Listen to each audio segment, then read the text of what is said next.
Welcome. We're here. It's another exciting day. I might have an exciting surprise. Oh, yes. A surprise. Would that be exciting if I had a surprise? Yeah. I wonder what it is. Oh, I don't know. I don't know if we could. No, it's yeah, may or may not happen. We'll see. But anyway, what's up? Did you guys enjoy the week? I mean, I don't know how you can complain as just a general football fan. We saw, I think this I was can the find a way to weekend. complain. I mean, that's never a problem. That's fair. That's fair. I mean, obviously we got all these different guys on different teams. We answer questions about them, so I'm sure obviously it can't always go all right, but this was the weekend of all the big comebacks. We saw, at least 3 or 4 games with double-digit comebacks and very exciting endings. So it was a lot of fun to watch, even though it was, some of these performances were very crushing in some of my box scores.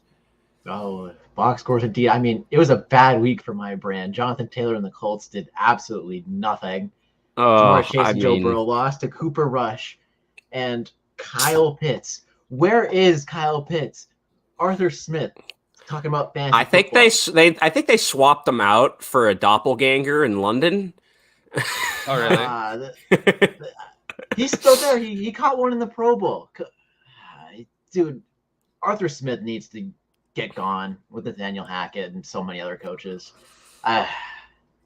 It's rough out in these streets. There are definitely a few coaches right now competing to be the first one fired, and we shall see who it is. But there's I certainly think he's in the running, but obviously a little late game heroics might help him out a tiny bit. But there's other coaches that have been just as bad, and Hackett should be. Yeah, but did you see PointsBet? I got a lot of interaction when I said that Nathaniel Hackett was totally unqualified to be the head coach. Totally unqualified. Yeah, totally unqualified to be the head coach. I think I have over 500 likes on that one.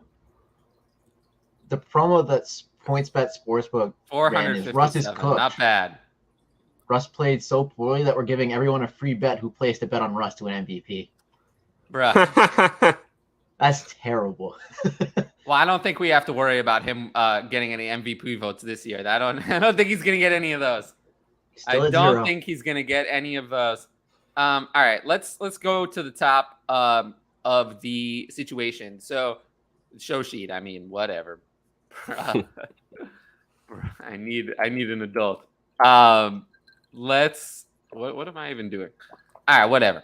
If you're here, comment, subscribe, hit the bell. Now, I will appreciate, I don't know how much of the audience is overlap, but on Sunday morning for the second straight week, you guys delivered start-sit questions on my live show.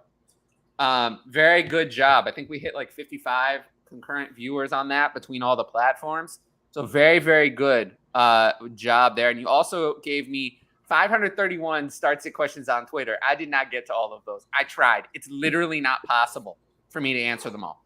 Twitter will ban me if I answer all of them. So I literally cannot respond to 531. I think the maximum's around 3. I'd say for a Sunday morning, 300 to 350. But I'll do my best. I do my best to get to as many as I can. So keep getting the questions in. I will do my best, but I'm human.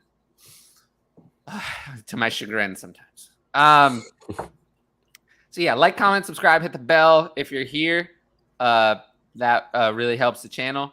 Don't forget the monetization is there. So super chat stickers are always a good way to support the channel. It'll go to paying off the StreamYard that I pay for. So I really would appreciate that. And then, as always, my Patreon is a great way to get my start sit and my dynasty rankings every week. So I just put the link in the chat. So check that out if you're interested in those rankings. The Discord is really great. I think it's really helpful. And then on top of that, we have the messaging DM service at the higher tiers. I think that's also a great way for me to help you with your teams. I do get overwhelmed during the season. I try my best to respond to everyone as quick as I can. But, it is still, I do still think I'm very helpful. So there's that. And yeah, what else happened? I mean, are we going to get into Chargers Chiefs? That happened ages ago. Let's do it before we forget about it. Yeah, before we forget. Yeah, let's get to that. We're going to forget about it. But, I mean, obviously the Chiefs beat the Chargers 27-24. The big takeaway from that game is Justin Herbert's rib injury. What was it, 2 to 3 weeks? Looks like he's going to be out. I mean, I've heard hear that. There's been definitely some conflicting reports. I've seen that he's probably good to go for this week. I've seen that he'll miss 2 to 3 weeks. But the one thing I saw that was interesting is it's like basically the same exact injury that Kamara just missed a game over. Obviously, different position, different body type and stuff like that. But thank you. Yeah. I love that. And I appreciate the super chat there. And yeah, start set responses, I do the best I can. And I just appreciate everyone getting the questions. If you want to get the question answered for sure, ask it on the show, because on the show I'll get to them all. I didn't have that many. I had like maybe 40 or 50 on the show. So I get to them all. On the Twitter, even if I try, I can't always get to them all. So yeah, but thank you. I think I saw you in the thread yesterday, Dinesh, actually. Pretty sure. Or I saw you somewhere. You're definitely asking start sit questions. I just don't remember where you asked them. But I do appreciate the super chat and also the questions. What a wild week. Yes, it was pretty wild. I think week 1 was wilder for me, though. Week 2. I disagree on that one. No, I think week 2 was wilder, maybe in terms of the actual. What was I even going to say? Like week the endings of these games. Yeah, the games themselves. Whereas week 1, I feel like had some crazy fantasy stuff. There was some crazy fantasy stuff this week. Yeah, I mean, I feel like that one game. Oh, where'd he go? Oh boy. Yeah. When did it just click? No idea. I have absolutely no idea. Okay. I don't know what's going on. Technology is very bizarre. Yeah, but I do feel like that one game, because it had basically 4 30-plus point scorers between the QBs and the 2 wide receivers, and then obviously even Mark Andrews was getting close to that. So I think that one game kind of clouds all the fantasy performances, but I do kind of feel like week 1 had more monster fantasy performances, but week 2 had better, more exciting actual football games. I don't think that's hard to argue there, but it's tough. I mean, I think there's been a few monster performances in both, some guys that underperform. We're still waiting to see about some guys that, big names in the off season that have severely underwhelmed so far. Cough, cough, Cole Kmet. Cough, cough, the whole team. Realistically. Yeah, you're right. We'll get there. Well, obviously. I mean, I said at the beginning of the offseason that Matt Eberflus and Ryan Poles, I said that they replaced an incompetent Matt and an incompetent Ryan we have a competent Ryan here, but they have it 2 incompetent Ryans. They replaced an incompetent Matt and an incompetent Ryan with another incompetent Matt and incompetent Ryan, and they thought that it was changed. They went from Matt Nagy and Ryan Pace to Matt Eberflus and Ryan Poles. They thought they were changing things. Actually, they didn't change anything. And their offense looked terrible, really bad. So that was not good. Thoughts on Christian Kirk? We'll get to that, but I'm pretty bullish on Christian Kirk. He's worth the money. Can you believe that? I know. Reset the wide receiver. Isn't that stunning? Is she worth the money? Fantastic start sit show. Thank you. I think I did a good job.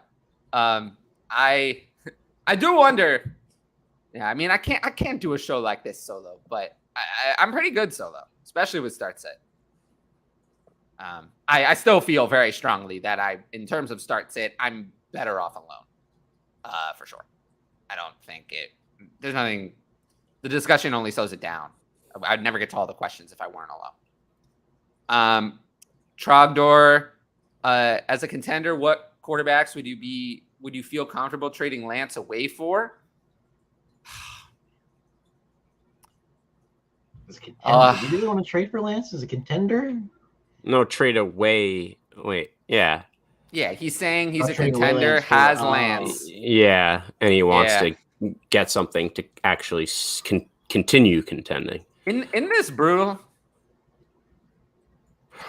Yeah, I mean, obviously that was one of the big talking points we'll get to later, but I mean, I feel like we need a little bit more information. Obviously, at this point, we know he's out for the year, but what's going to really happen? Like, it's, there's a world where Jimmy plays himself into staying the starter. Like, we don't. That's a possibility before he even got hurt, though.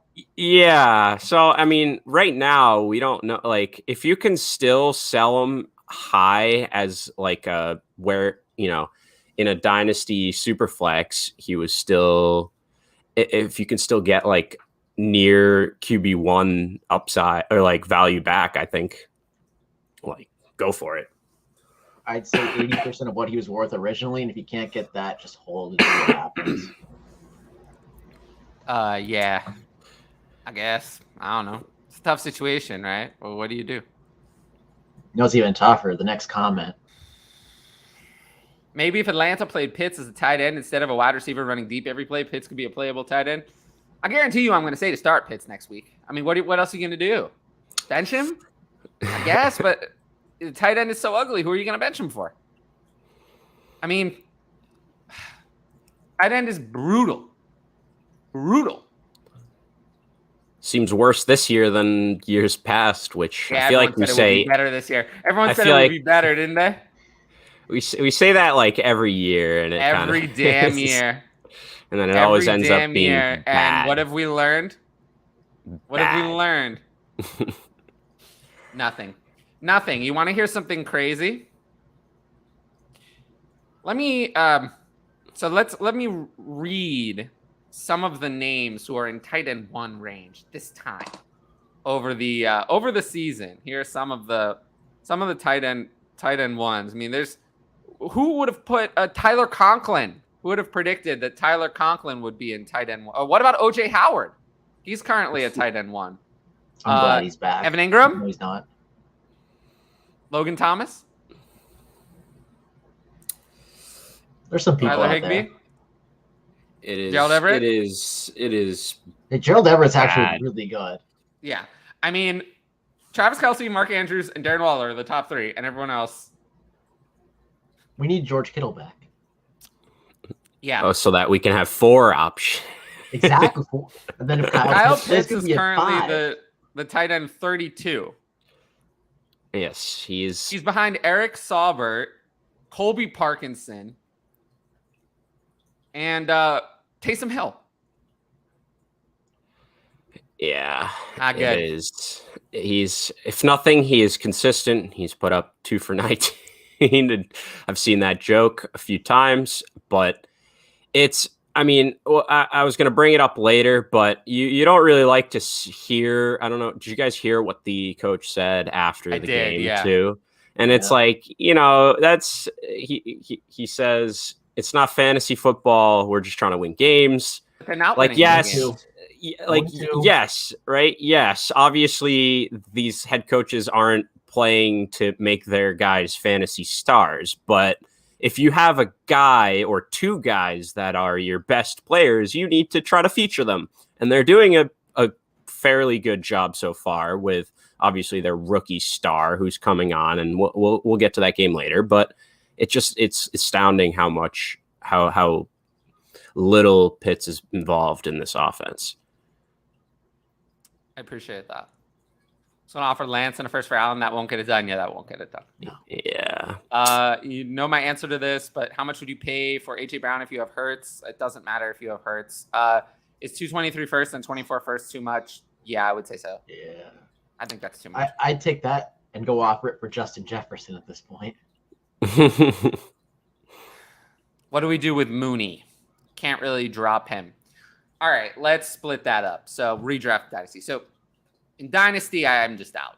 If he can't do it with no target competition, he's not going to do it next year when they actually acquire something. They're going to have to acquire somebody. It's not going to be as open as it is this year. So if he can't do it now, in Dynasty, I'm just done with Darnell Mooney. I'm done. He can find his way to someone else's roster. I'm pretty much finished with Darnell Mooney. In redraft, in most formats, I think we're 1 week away from cutting Darnell Mooney. I wouldn't play him. I don't think you can play him next week. He's not going to be in my top 40. He's probably going to be somewhere in the 40s, late 40s for wide receiver. You can't play him. But I think I'm 1 week away in redraft from just cutting Darnell Mooney. We have an injury. Jerry Jeudy is day-to-day, so he's missing 1 game or 0, it sounds like, with a shoulder injury. So it's not a big deal. Yeah, with Mooney, though, in redraft, I wouldn't drop him. In most formats, I think you can keep him. But if he comes out next week and is bad again, then I think it's time. I mean, what is any wide receiver going to do on 11 passing attempts? Nothing.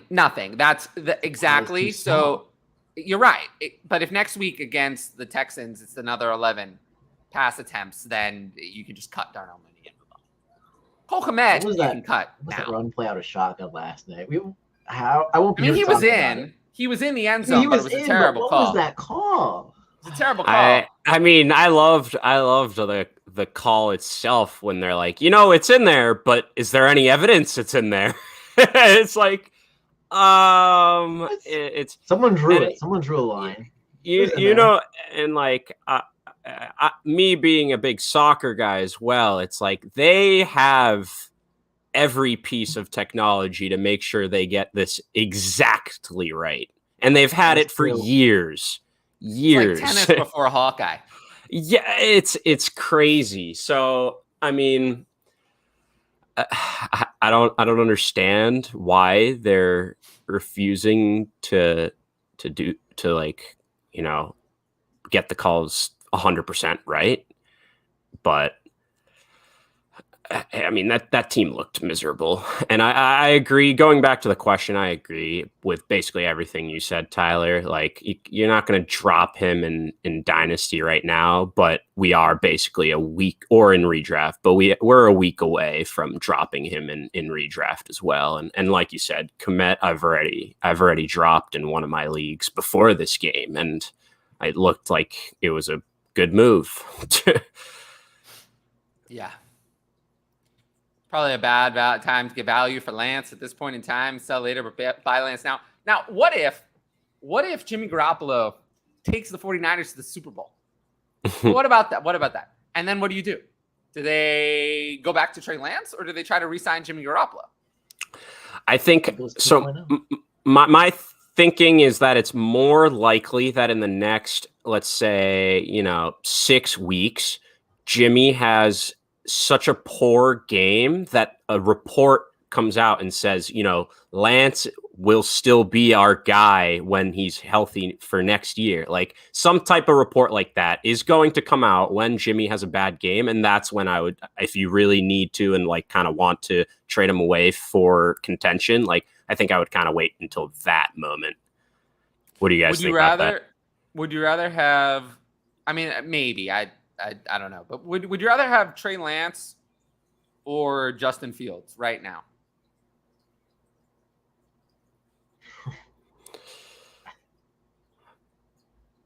I mean, I think I'd take Fields at this point. Like, Fields, I mean, you're getting a surefire extra year of play, at least, like this year. And then it's basically a toss-up for going forward for both of them right now. The only good news for Lance is he got hurt, so he can't play badly enough to lose the job. I mean, Justin Fields looked horrible on the 11 passes he got. Yeah. He looked horrible. I was so small. But he was unable to do anything. He didn't do anything. Yeah. I mean, Justin Fields has thrown like out of anyone that started either of these 2 weeks, he's had the 2 lowest amount of passes, which is just ridiculous. Yes. Like he threw less than Jimmy after he came in. His interception on the final drive was embarrassing. Embarrassing. Kind of nowhere though. Embarrassing. Oh, he had 10 yards to run, and he threw when there was a defender there. That inaccurate, threw right at a defender. So it's not good. Yeah, and that was definitely one of the farthest I've ever seen a quarterback pass the line of scrimmage. Also, make a pass. There was that too. You know, usually there's a couple inches, and the back foot might be close to the line. But like, no, this was sacks and 7 completions. Yeah, it was not the great. Bears coach. I mean, you said it. You preached it all season or all off season, Tyler. It's the team did not put him in a place to succeed. So like, obviously he's been doing maybe even worse than we thought he'd do. But like, it's not like we were expecting. Yeah, I agree. It's like worse than I even thought. But like, I didn't really have too much hope to begin with.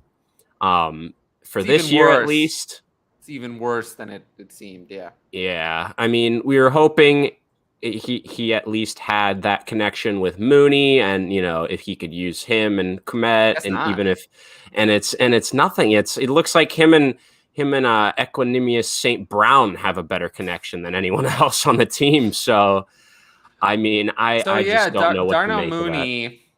Darnell Mooney on the season. This is a rarity. Darnell Mooney has 4 receiving yards. 4 in 2 games. Today more than Komet. Barely less than Kyle Pitts. Really? Yeah, it's really bad. All right. Well, what about this? Do you think if Herbert is out, is Trevor Lawrence a reliable starter until Herbert is back? I mean, you probably don't have a choice. Like, what choice are you going to have? You're going to have enough quarterbacks that you can survive Herbert being out, and then you're still going to have 2 more quarterbacks who are better than Lawrence? I doubt it. I mean, Lawrence was good. I mean, he had a good game. 25 of 30, 235, 2, no mistakes. He didn't really make any mistakes in this game. He played well. Ooh. He played competently. He led them to a victory. So, I mean, was it the best fantasy game? No, it really wasn't. I mean, you're not doing a jumping jack dance or anything or a celebration.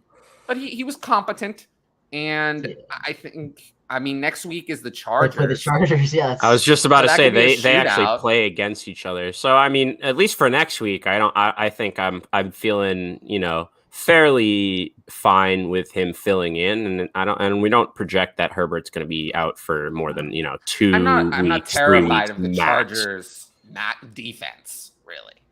Nah, if they're fine, I'm not scared. They don't scare me. It's not like I can't play someone against them. Yeah, and Kirk obviously has shown that he's kind of But Tua played well. He played well. Unlike week 1 where he did not play well. He played well in this game. This might have been the best game of Tua's career. I mean, did Tua really have, or not Tua, Trevor? Jeez, I am so out of it. I was confused. 500 yards and 6 passes. I don't know what I was talking about. Pretty decent. Yeah, I mean, no, I would agree with that. It's 235 and 2. Like, that's basically what you can ask for. 3 hours of this. I feel like it's time for me to go to bed already. I think we should. Let's get to. I do not have my best stuff today. Let's start with the games then. What do you think? My worst stuff is still pretty good. You got a couple questions still, or? Yeah, jeez, punch drunk here. What are you expecting back for Hawk? Hawk is a big problem, but we'll get to that. I'm going to say for some of these more general questions, we'll get to that when we get to it. Mm-hmm. This is not a lesson I'd learned. Kyle Pitts was used. I know you're kidding, but Kyle Pitts was used a lot last year. I think this is more of a Arthur Smith, Marcus Mariota problem. The lesson, I will say, there is a lesson to be learned. The lesson is that if the offense is completely incompetent, it'll take everybody down with it. Outside of like super elite players. And while Kyle Pitts, I still think he's elite among tight ends, he has not reached the level of being an elite NFL option. He is not that yet. He may be that soon, but he is not that yet. So that might be a lesson I would learn. Going down, I would say the only I would say only Travis Kelce and Mark Andrews are elite weapons at the tight end position at this stage. Darren Waller is right on the line.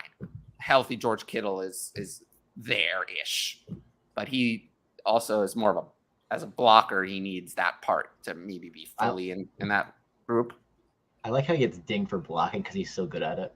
Oh, he doesn't get dinged. I mean, I don't but think he gets dinged by the fantasy community because he blocks. I'm not sure that George Kittle, the receiver only, is elite, like Hall of Fame without the blocking. It's not like Rob Gronkowski who's a great blocker, by the way, great blocker. But if he never blocked a day in his life, he'd still go into the Hall of Fame. I don't think George Kittle would be in any discussion of any Hall of Fame level anything if he didn't block. He needs that to be elite. Travis Kelce is nothing. It's fine. He's middle of the road as a blocker, for example. Isn't that why they drafted him top 6? I don't know who we're talking about. That was Kyle Pitts. Kyle Pitts. I mean, we'll see. Let's talk about how elite Tua is. We will. Don't worry. He's not elite, but he played. This game was pretty good. I'm not touching Trey Lance with 10-foot pole. Yeah. Trevor Lawrence is the number 1 quarterback in his class. He has to be at this point. I mean, Trey Lance injured. Who knows where he is at this point. Justin Fields, terrible. Really bad. It's not good. So I don't like him. Mac Jones is what he is. He's boring. I don't want boring. And then Zach Wilson is even worse than all the rest of them. Davis Mills, I think the Davis Mills. Yeah, I'm about to say don't forget about Davis Mills. And how did Davis Mills look this week? Not good, but crappy. Really crappy. Happens. Really crappy. So, yeah. No. No, watch the Bears the again. Staff got worse. Allen Robinson was doing a little nothing. He was walking. I don't know. It reminded me a lot of Kenny Golladay. How about him with his locker cleaned out? We'll get to that. The locker was cleaned out. I think he's played his last game for the Giants. I mean, Brian Daboll is not going to take any shit from, he's forced. Kenny Golladay was forced onto him. He didn't want Kenny Golladay. He didn't want Kadarius Toney. Davis Sills led the Giants in snaps. David Sills, sorry. He looked all right, too, from what I saw. Addison is literally going to kill me, but I'm going to remind Addison that Saquon Barkley and Juju Smith-Schuster, or Dudu Smith-Pooster, played very poorly this week. They played poorly, so he can... Whatever. No, keep it going. It's more fun. The people love it. Yeah, it's fair. Fair concern. Fair concern. It really is. I mean, when you see Kyle Pitts blocking, that's a no-no. That's a no-no. This is a fair concern, and I think for me, it's more that Drake London is the one on that team. Drake London is the one, not not Kyle Pitts.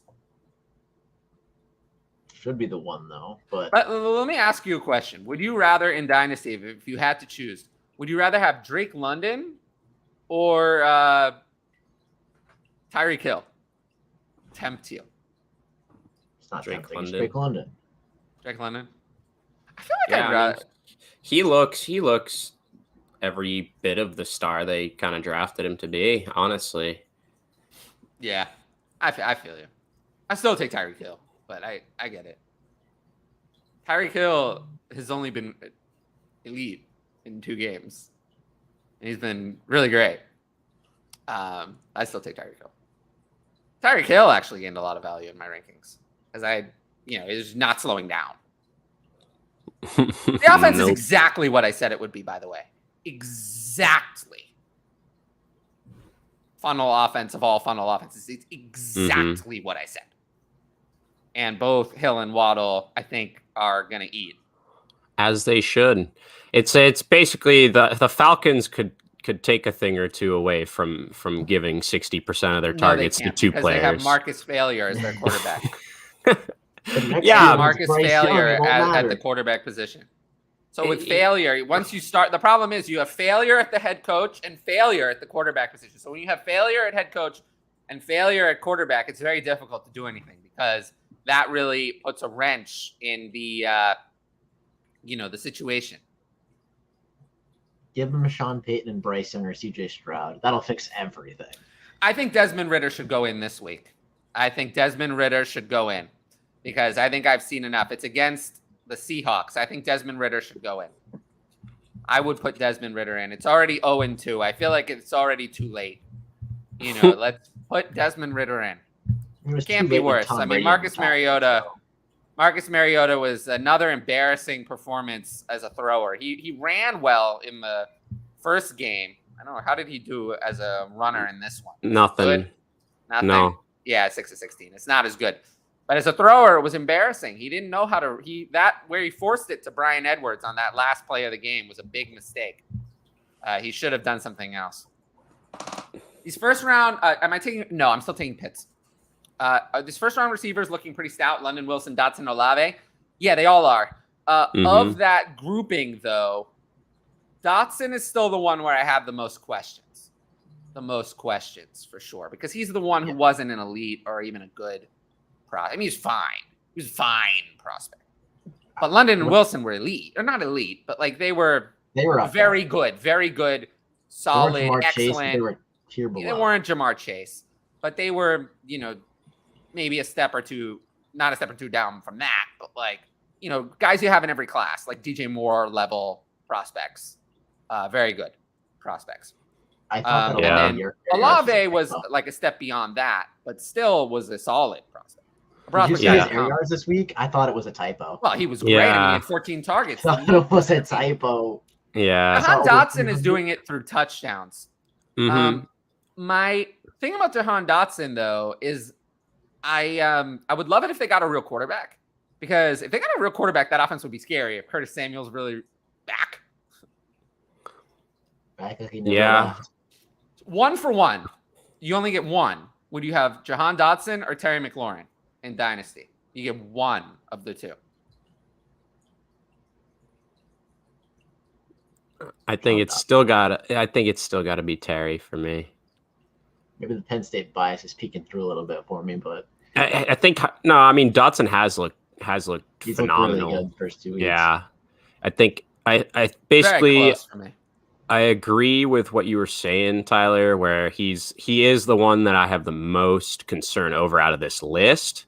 Where these other targets are not there. Yeah, exactly. The other three, but the playing time and routes run are there. He is there. He's out there. He actually played the most snaps of all Washington players, offensive weapons this week. So he's out there. Yeah, so he is a focal part of the offense. These other three guys are already the number one, or have a very good shot to be that number one option. Yeah, of these, I think London and Wilson are ones. They're alphas. Chris Olave to me is not really. If Chris Olave is your one, I think your offense is a little weak. I think your offense is a little. I mean, he does have an alpha in his offense as well already. He does, yeah. I mean, he has Michael Thomas is there, but he was the one who led in targets this week. Although Thomas did have a good game. Thomas, yeah. I mean, I'm saying just as a a reputation, not even like a, you know what I'm saying? Let's review that Chris Olave was not actually good on the 13 targets he received. 5 for 80 and no touchdown is a big disappointment on 13 targets. That's not actually good. He also lost a fumble, I believe. Yes, he did. So it's good to see the usage, though. It's good to see the usage in an early game. But yeah, of these, London and Wilson, to me, Wilson's already the one. Wilson, I'll rank Wilson as the Jets wide receiver 1 next week over in start sit. In Dynasty, he's the one. Rest of season and redraft, he's the one. I would rather have him over Moore. Wilson, people push back on this, but I think it's true. I mean, Wilson is twice the prospect that Elijah Moore was. Twice. I mean, he was drafted in the top 10. Elijah Moore was drafted at 35. I mean, Wilson played at Ohio State against a lot of target competition. Yes, Elijah Moore had DK Metcalf and A.J. Brown on the same team for a while, but his big production season was with nobody, was after they left. And then he did it with nobody there.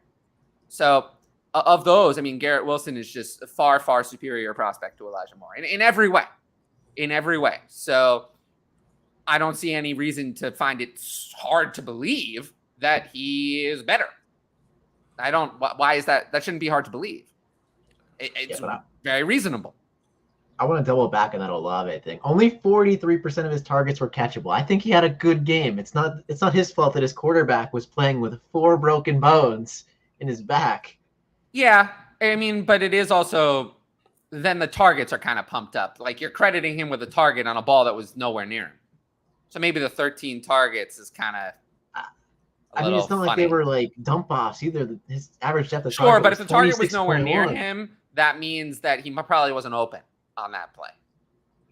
Maybe if he were open, so he would have actually tried. Doesn't that mean can't hit a guy open? I don't know. If you said 43%, that basically isn't that? That's basically all the ones he didn't catch were uncatchable. That's 6 of the 13, I think. So that means he was basically so 5 out of 6 that were deemed catchable.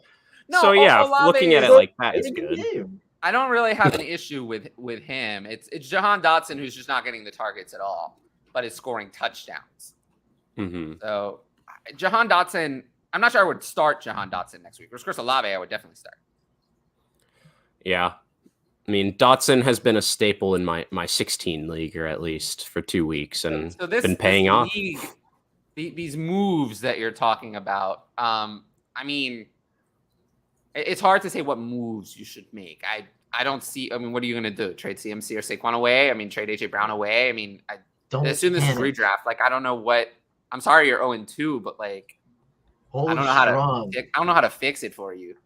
This isn't the NFL. You can make the playoffs after going 0-2 in fantasy. Huh, yeah. Your season's not done. It's not over. If you have a larger playoffs, like 6 out of 12 teams or something like that. Dotson's going to be 23, while Terry is 27. I agree with that, but I just don't think that we have yet proven that Dotson is reliable. It's hard. It's 2 weeks. Well, who would you rather have if I gave you a choice, Dotson or oh wow, maybe my rankings are a little biased. Dotson or Cortland Sutton? In Dynasty, right? Yeah. I mean, I probably still want Cortland Sutton. I think I might take Jahan Dotson. I really don't like Cortland. I would take Jahan Dotson. I really don't like Cortland Sutton. I don't like Russ as his quarterback. That's part of it. Yeah. My friend convinced me that Russ isn't good. It's also the kind of thing that, of course, Cortland Sutton produced after Jerry Jeudy went out of the game. Yeah. So that is because it's the only time in his career Cortland Sutton has ever done anything is when Jerry Jeudy's not on the field. Week 1 was actually, I believe, Cortland Sutton's best ever game that Jerry Jeudy played. Pretty sure that's actually the case. I don't think he will. Curtis Samuel is not playing the same number of snaps, and I don't think that Carson Wentz is going to have 337 passing yards. I think Jahan Dotson and Terry McLaurin are going to get more involved. I do think that Curtis Samuel, though, is definitely relevant at this point. He's more than relevant. He's been getting all the targets. And this week he led the team.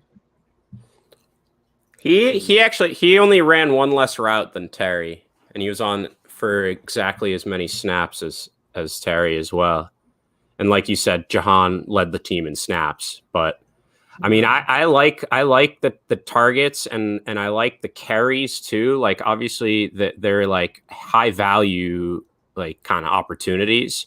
They're not obviously just running them up the middle or something. But I mean, he is super involved. I do think there's something there where, you know, the coaching staff has had him before and utilized him in a good way and had him be an efficient part of their offense. And I mean, it's looking like the same, and that team's going to have to keep throwing by the looks of it. I mean, 87% route participation. Pretty good. No, yeah, I just pretty feel good. like his ADOT's low, but I just feel like it's still tough to trust him. But yeah, I get it.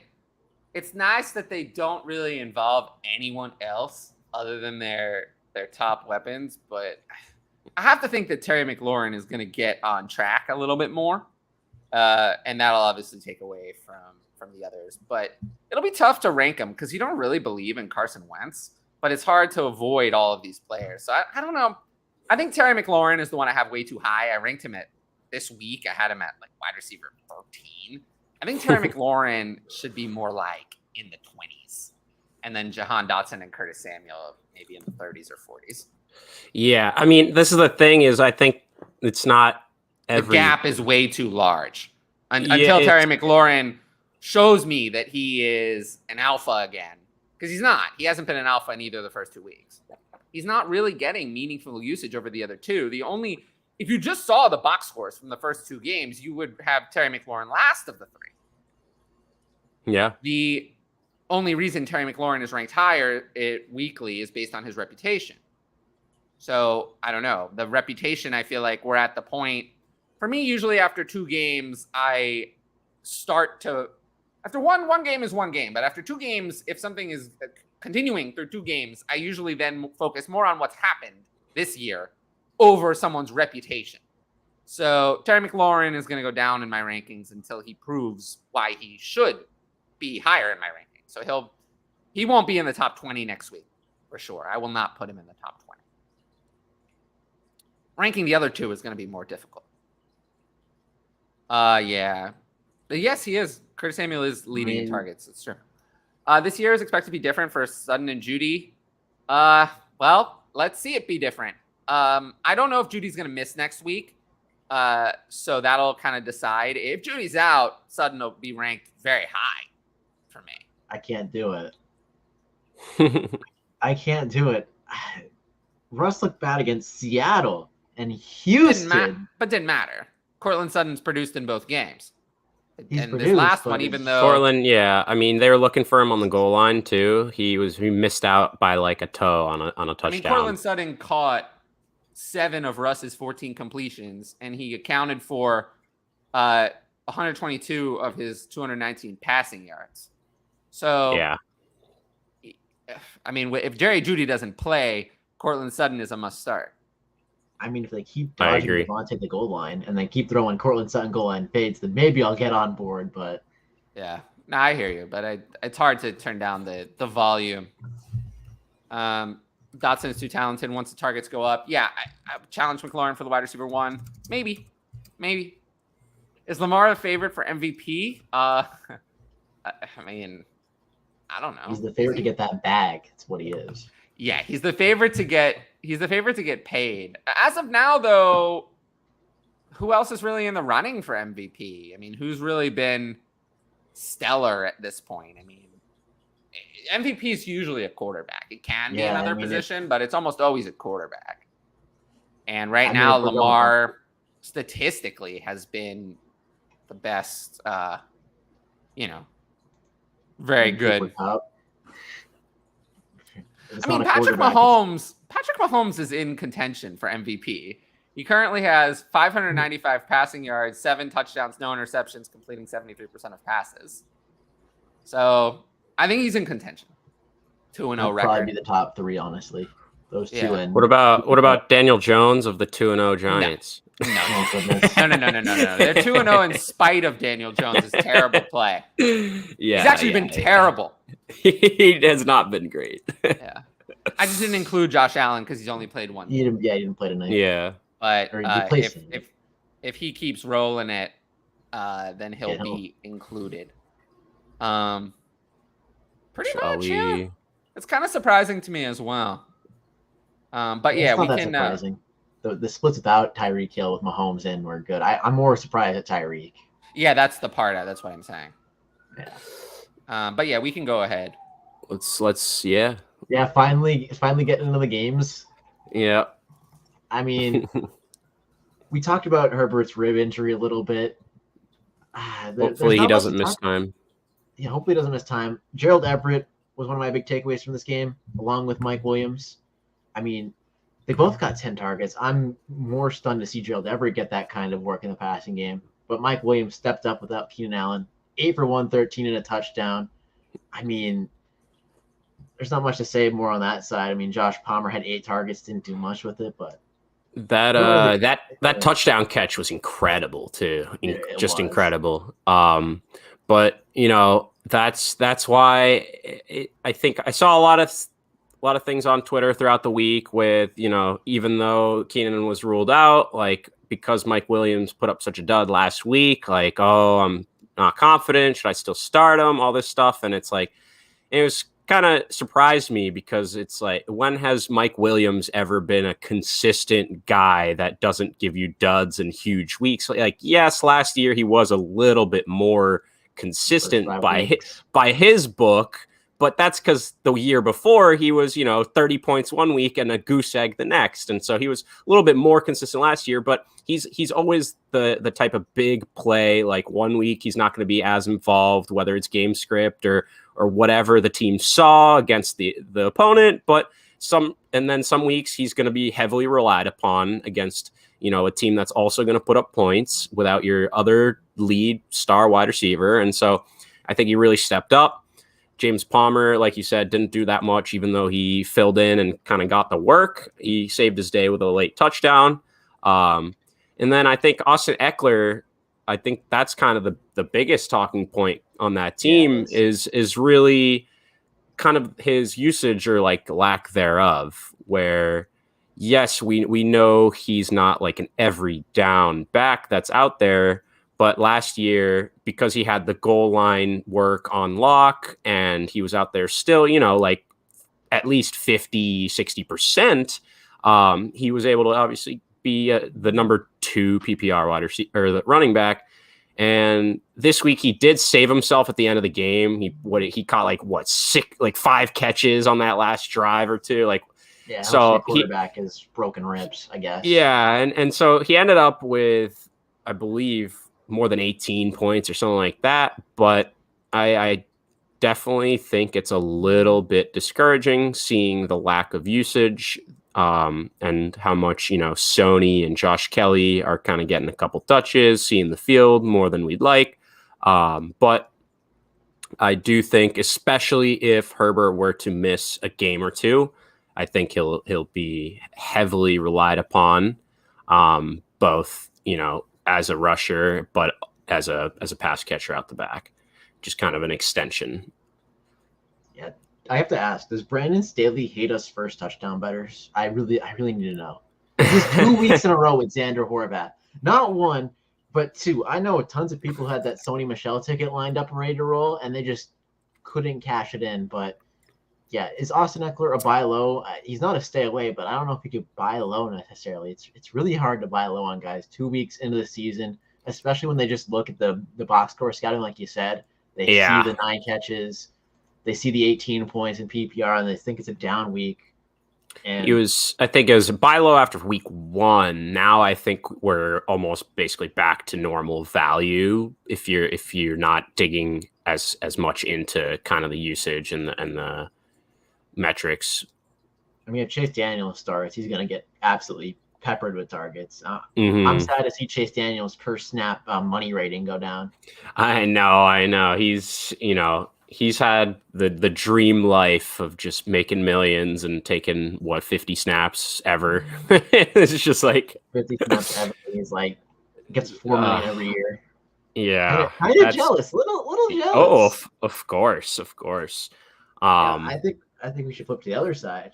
Yeah, I mean, I think it was pretty disappointing, kind of all around. Even the big pieces, like even Travis Kelce, who is usually the mainstay in that offense. We were kind of saying last week after his performance and kind of average to below average performance out of all the receivers, like, oh, it's Kelce, and then someone probably will step up most weeks. And it was kind of just, it was just Kelce. It was just spread all over the place. And Mahomes wasn't kidding when he said, sorry, fantasy guys, I'm just going to toss it around and someone's going to have the touchdown differently every week. And so it was tough to take away, but I do think Travis Kelce will be more involved, like just week to week than he kind of was. And that he's the number one option, much like in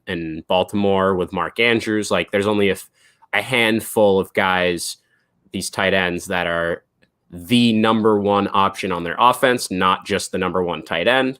And I think it'll continue to be that way, and we'll see what happens.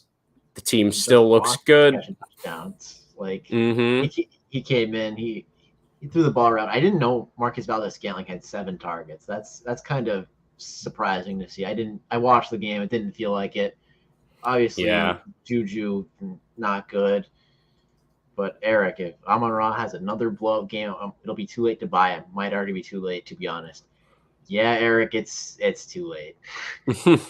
It is. Yeah, it is too late. He's in the wide receiver 1 range right now. I'm seeing people talk about it. I don't disagree with them. I mean, if he keeps, he's been a wide receiver 1 for 10 straight, 8 straight weeks now. So, I mean, it's down. One thing when it's a 2, 3, 4 game stretch, but this is now half the season, or half of a normal season of games that he's been awesome. Just awesome, and in a historic pace. I mean, you've seen some of the stats they've put out where, first player in history to have 8+ catches or 6+ catches and a touchdown or something like that. Like I see a few different stats that have been thrown around, just really highlighting how awesome he's been, and it's clear the coaching staff really loves him. So fire him up every week. I mean, you have to. There's no way you can't. But Monique says, hi, guys. So Mike Evans is my wide receiver 2. We'll obviously need a week 3 starter. I have both Julio and Gage on my bench. Do you think either of them are startable, or should I pick up Rashad Perryman? If Julio's playing, I'm playing him, especially with no Godwin or Mike Evans. I'm playing him over any of the other options, but based on those plays. But I mean, I'm thinking there might be a better play that might be on the waiver wire too, not just having to replace a like for like wide receiver, like bucks for bucks. I mean, there's a couple names out there on the waiver wire, but yeah, I wouldn't go bucks for bucks, especially for just 1 week. There's no longevity if you get Russell Gage and you start him. You just have to go right back to the bench. If you pick someone else up, you may be able to potentially start them. So I agree with that. This is a great question. Amon-Ra or CD in Dynasty? It's still CD Lamb. Oh, I don't think so. That. It's still CD Lamb. I think it might be Amon-Ra. It's not. I'm not buying at that. I wish, but it's not. Look, I know we said Dak's not going anywhere. CD Lamb. It took Cooper Rush for CD Lamb to get the target share. I know. He didn't get it. I'll take the guy that's been producing. I know it might be foolish, but I'm going to have him higher. Really, I think it is foolish. I don't think it is. Look at his last 8 games, like we were just talking about. I love Amon-Ra. I love him too, but what has CD Lamb done? CD Lamb came in the league as a top. Way too late to buy Amon-Ra, by the way. Yeah, it's way too late. Yes. He's going to cost you Jamar Chase now. I mean, that's what it is. Yeah. It's just, I can't get behind CD Lamb. It's just, I know it's been 1 week without Amari Cooper, but that offense, when Dak wasn't hurt, looked absolutely horrific. Yeah, I mean, what's going to change in the next year or two? They get another wide receiver. I know Michael Gallup's going to come back, but I mean, I think that's going to be a good thing for CD Lamb, to be honest. But it definitely the outlook isn't great.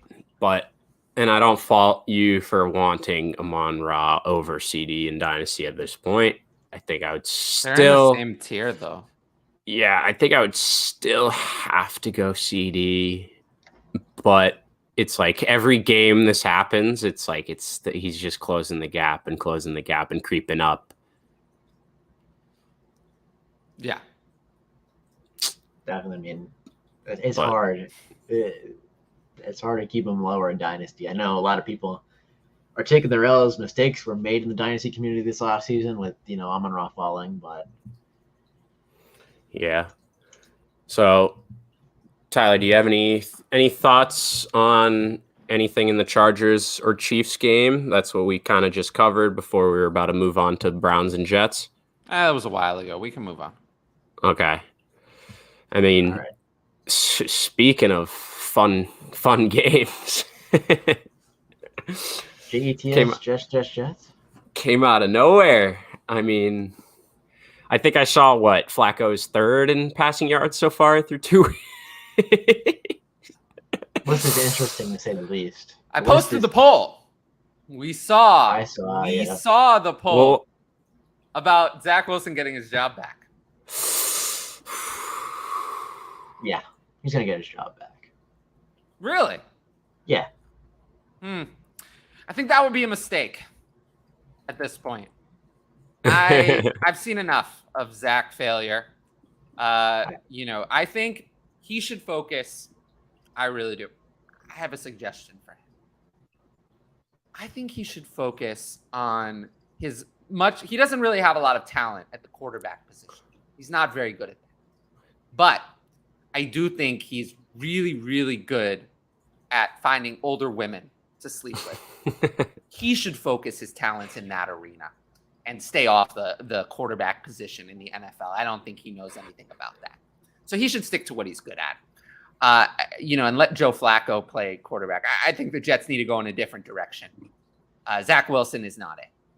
We heard from Garrett Wilson that the ball suddenly in practice, when Zach Wilson was injured, suddenly the ball in practice was delivered better. And wow, look at what happened this week. Look at what happened with Joe Flacco. The ball was delivered, and Garrett Wilson in game 2 with Flacco delivered, 2 touchdowns and 8 receptions, 100-yard game. I wonder why. That receiver-friendly ball. Yeah. Well, Zach Wilson has. I was about to say that Zach Wilson has a different kind of friendly balls, but I don't. Man, I hate Zach Wilson. I really am picking on him. It's been one season. Do you really? I know the Cardinals did it with Josh Rosen, but can you really do that again? I mean, look, he went from playing for the Cougars in college to playing Cougars in the NFL. I mean, there you go. I think he deserves at least one more chance. He went from Cougars to Cougars. If all right, let's say Joe Flacco actually leads them to be, fine. What if they win another solid game? Exactly.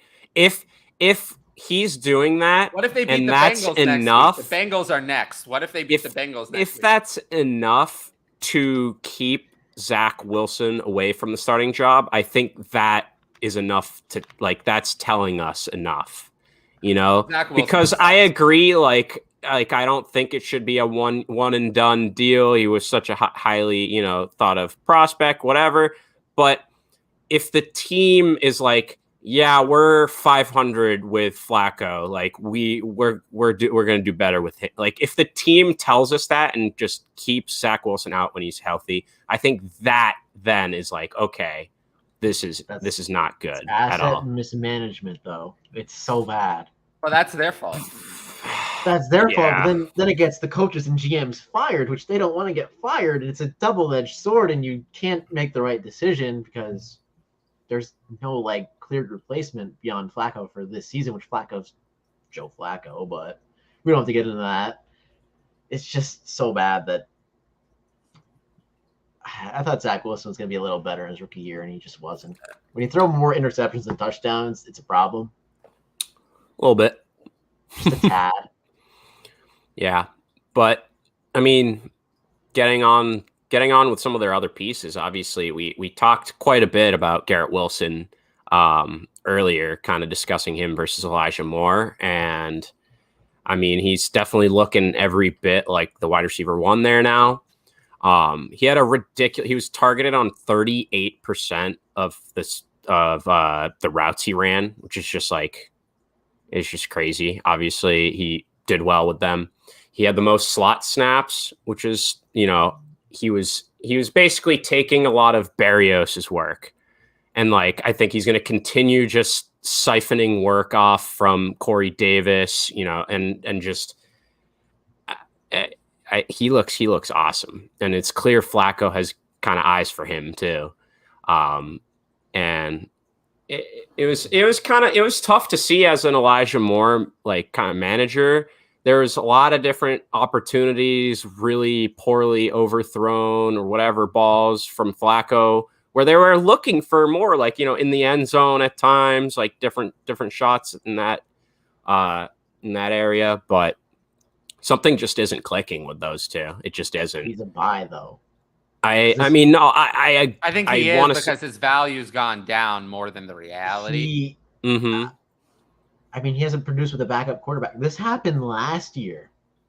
If you remember, with Mike White and Elijah Moore, it kind of feels like the same thing. Obviously, I'm not trashing Garrett Wilson. Garrett Wilson was incredible, but maybe it could be the same thing, and maybe Zach Wilson come back and favor Elijah Moore over Garrett Wilson.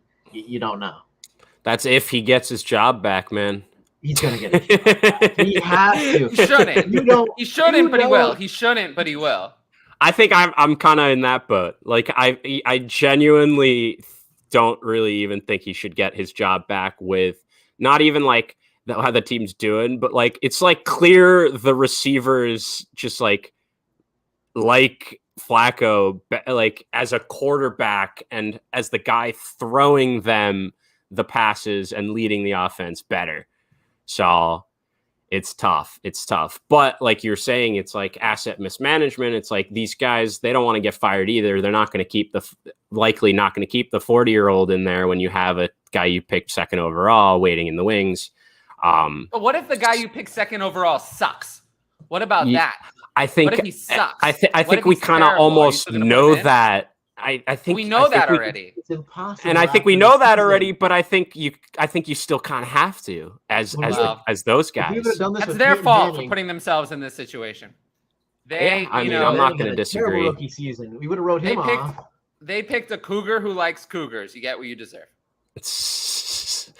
All right. It's too early. I won't let it go. I don't think I'm going to let it go about Zach there. Oh, I love it. I think that the people have realized, I don't know if things have changed, but I don't give a fuck anymore. Like, I care, but like, if people want to, whatever, I'm just going to say what I want to say. And like, if people don't like it, they don't like it. If people like it, they like it. Like, I don't, I definitely used to like go on these shows or any show and just try to like, I would always think about like in the back of my head, like, oh, do people care? Like, do they want to hear this? Like, blah, blah, blah. Like, I don't care. Like, plenty of people watch the show. Plenty of people ask me questions. I'm probably doing something right somewhere. So fuck it, right? Like, who cares? We can talk about Zach Wilson being a cougar who likes cougars if I want. And we'll see. They will take more than 2 years if they want, honestly. We've seen the Giants take, 5 years to But last year wasn't the year to do it. Josh Rosen, Zach Wilson, you couldn't do that last year with the quarterback class. Yeah. Can you think it went 20th? I mean, it would have just been. This is so good. So good. Salah's receipt. I called him out for that, I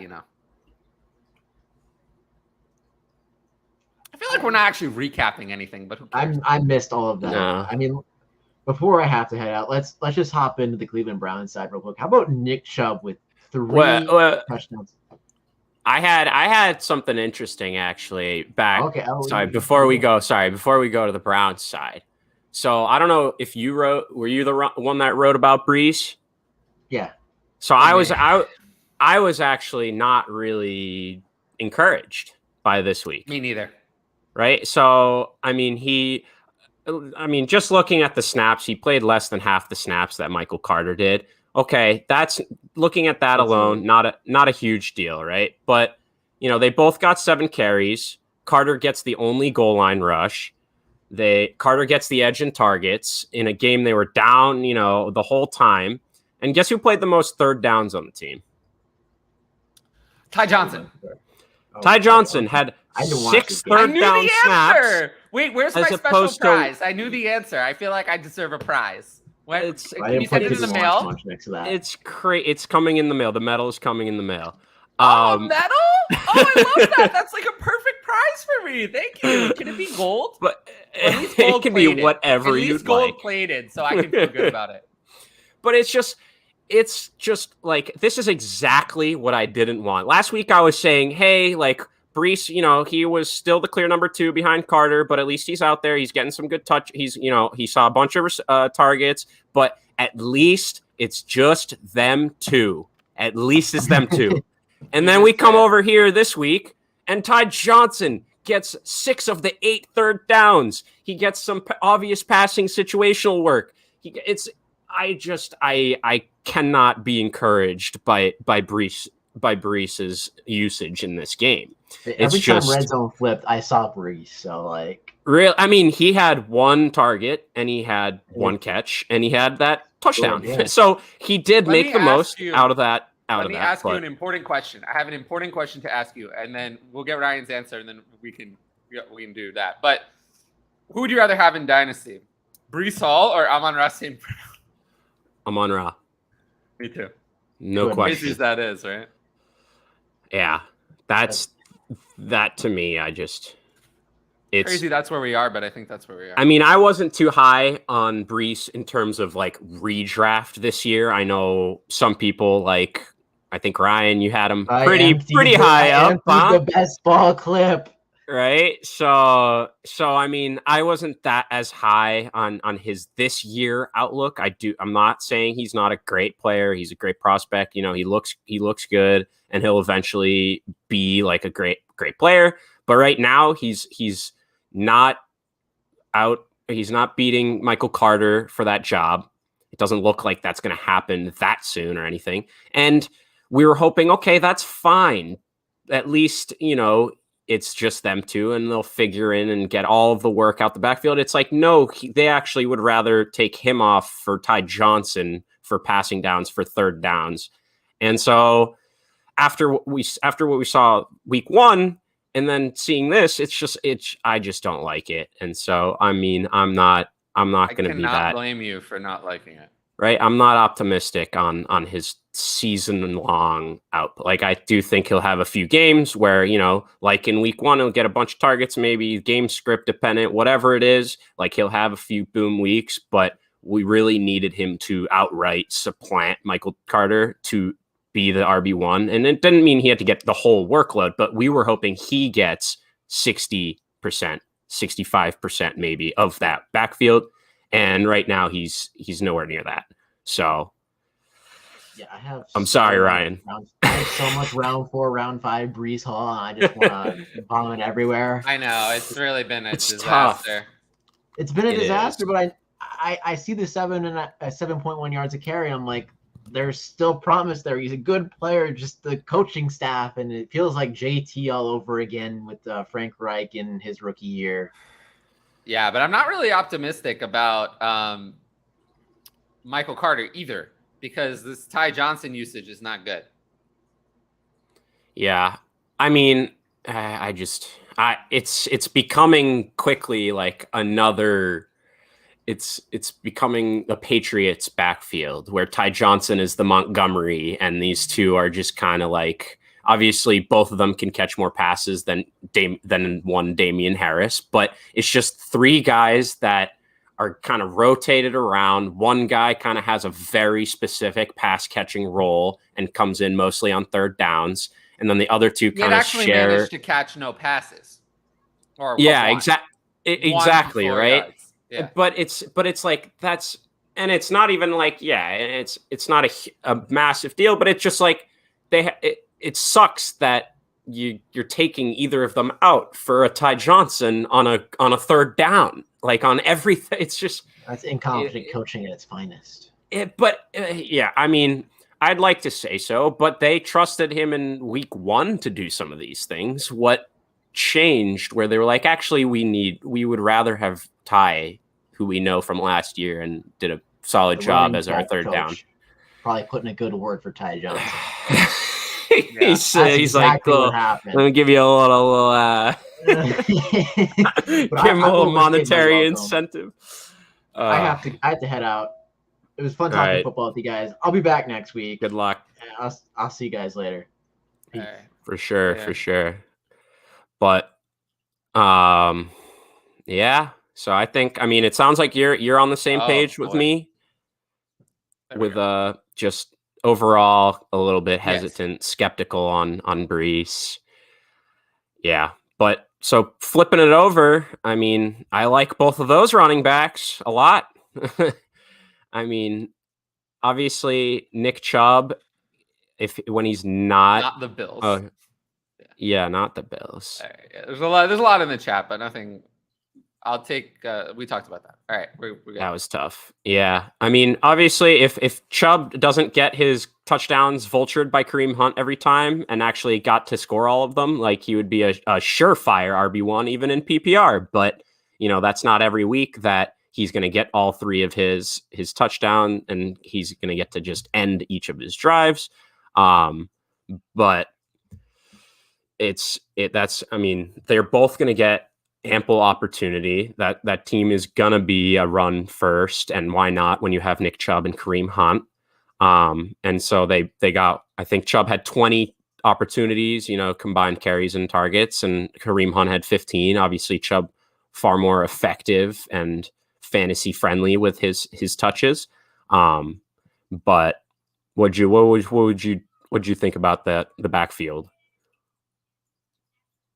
Yeah. I mean, I wish Hunt had more than, I wish he had more than 2 catches. Like Chubb actually had more catches. So I think I do think that game script kind of had a big play in this, because they were kind of leading most of the game, and they were up 2 touchdowns with 2 minutes to go in the game, and so like they were basically trying to. And Chubb, did you see the thing where Chubb basically could have gone down on his 3rd rushing touchdown? But he didn't, and then they got mad at him. Effectively could have iced the game away, and they ended up running it in, ended up giving away 2 touchdowns and losing the game. So, I mean, I do think game script had a lot to do with that. I think if it was an actually close game most of the game, I think Kareem Hunt definitely would have gotten more work in the receiving game. But I think kind of on the inversely, I think it's kind of cool that Chubb got a few more looks, and it's like if we can rely on him even to get 3 targets a game, that would be nice. That's exponentially increasing his value in PPR formats, because I love Nick Chubb, as I always say, he's probably the best pure rusher in the league, but for PPR, every single year, he's finished at least 2 or 3 spots lower in PPR formats than he does in standard. And that's just solely because he's not a pass catcher out the backfield. And that's just what you need as just kind of like a surefire top 3 kind of guy in PPR formats. Yeah. Would you rather have Chubb or, I mean, I guess Dalvin Cook still plays tonight, but would you rather have Chubb or Dalvin Cook rest of the season? Dalvin Cook, right? Yeah, for sure. So for that, it depends on what the slight plus is, right? Like if it's just a throwaway, like you're the last guy on your bench, then go for it for sure. But I don't think I'm trying to give up too much, because like we said, who knows? What if Chubb does get 2-3 targets a game? Obviously that doesn't sound like too much or anything crazy, but just that extra 1 catch for, let's say, 10 yards, that's 2 more points every game for sure. And it's that really helps when he is just a guy that's going to be averaging 5+ yards per carry and getting a lot of work on the ground. Yeah. We take Kupp and Antonio Gibson for Dalvin Cook and Mike Williams. I have St. Brown and Devontae. I mean, very close. Oh, wait. Is he saying he's trading away Gibson and Kupp? I think he'd be getting them. Getting them? Okay. Yeah, it's pretty close. I mean, if it's redraft, I'd rather have Cook and Williams. If it's Dynasty, but honestly, even in Dynasty, it's hard to turn up. Gibson, I really would like to get rid of Gibson. Yeah, I think I'm with you. I think I'm Cook and Williams for sure in redraft. I think it's a little bit closer in Dynasty, but I think I'd still, lean Cook and Williams. It's tough because, like you said, yeah, you want Kupp. Kupp is the most valuable asset in this deal, obviously, but it's more of a what do we think about Gibson? How much longer do these guys have? And yeah. Amari Cooper looked alive. Yeah. So, I mean, that's the next thing we were going to talk about. Obviously, we're on the Browns, but Amari finally getting some work, some targets. And like I mentioned, I think it's great because I said the Browns were leading most of the game. It wasn't like they were coming back from behind or it was a close game through and through. And he still got 10 targets. So I think that's nice. a good sign, for things to come. And that no other wide receiver got more than, I think, 1 target. Pretty wild. I think the tight ends, I think the tight ends got some. Had 1 and a target and a bagel. Yep. And David Bell had 1 catch for 6 yards. Yeah, and then even someone else, 1 target. I think they had 3 or 4 guys get 1 target, and that was it in the receiver room. So it's very clear. Obviously, last week we saw Donovan Peoples-Jones go crazy in terms of getting a ton of targets and just kind of air yards, but it does seem like Amari is definitely the number 1 here, if there was any question. And I think there was actually some type of like cry after last week where people were that scared of him. But yeah, I mean, I'm still pretty scared of him though. Jacoby is not it. I mean, we're never going to endorse Jacoby or Amari, really, but I do think this is closer to, like, we're not expecting 10 targets every game, but he just got this in a pretty, like, poor game script in terms of, like, how it should have gone pass-wise. So I do think we can kind of expect 6 to 8 targets on a weekly basis for him. And obviously it's Jacoby Brissett. So some weeks he might pop one of those for a better game. But yeah, I mean, we're not too high on Amari either way. From Joey, for a short-term rebuild, what's your thoughts on Wilson for Lance and a highish second? As always, great content. I assume this is Russ. I was about to say it's Russ. Yeah. Short-term rebuild. I mean, I want Russ, but no, it's trading Russ away. Yeah, right. I thought. I mean, by the sounds of, really, no, because I mean, it is tough. Russ, sort of. Really, I was gonna say we've been talking about him, and he doesn't. It wouldn't be. It's hard. I mean, he might be like a Hall of Famer. You really think he's washed? I don't, but like something just isn't clicking. Something's not right, but I think it's the coaching and the play calling more than anything. I think, but I do feel like there have been, I can't really single one out in my mind, but like there have been these plays or times where I'm like, really, like what are you doing, Russ? Like, there was one that I was hopping up, screaming at my TV yesterday, and my roommates were like, "What the hell was that?" But he had a goal line drive. He was, I want to say he was, at most 5 to 10 yards out, and Javonte just, the ball is snapped. He comes up, he turns around, he's in the front of the end zone with no one around him. Everyone's still running around trying to get into their spots, running their routes. Javonte is right in front of him, wide open, going like this for 2 or 3 seconds. And then finally Russ sees it and he tries to throw it, but he throws it too low and someone deflects it and it goes out the back of the end zone. But yeah, that was infuriating. How low would you rank Russ in Dynasty? I mean, would you rather have Tua? Maybe, no, right? I don't think. I don't know. I don't know about that. Actually, I mean, I guess after this week, I don't want to. Maybe you would. I don't want to. I guess that's what I'm saying. I mean, who has the better playmakers on offense? I mean, Tua got live. and that's the thing is Tua doesn't have to be good to be awesome in fantasy. I know. And we've seen that across, like, we've seen that in 2 different ways, whether it's you're just such an awesome runner, even though you're not a good fan or you're a real life quarterback, you can be good, or you're not a good real life quarterback, but your guys make like great plays and can break tackles and can take your 10-yard slant to the house. And so you just get all those extra yards. And that's, I think, what Tua is going to kind of get his way into this year, where I think he's going to probably end up being at least like a solid QB2 for most weeks, just judging if QB1. Yeah, I think the ceiling is definitely there. He could be a Oh yeah. QB1. I mean, if he continues to give at least 60% of his targets to Waddle and Hill, they will do things like that more often than not. You know, I'm not saying 180 yards and 2 touchdowns every week, but one of them is going to break a big one almost every game, I think.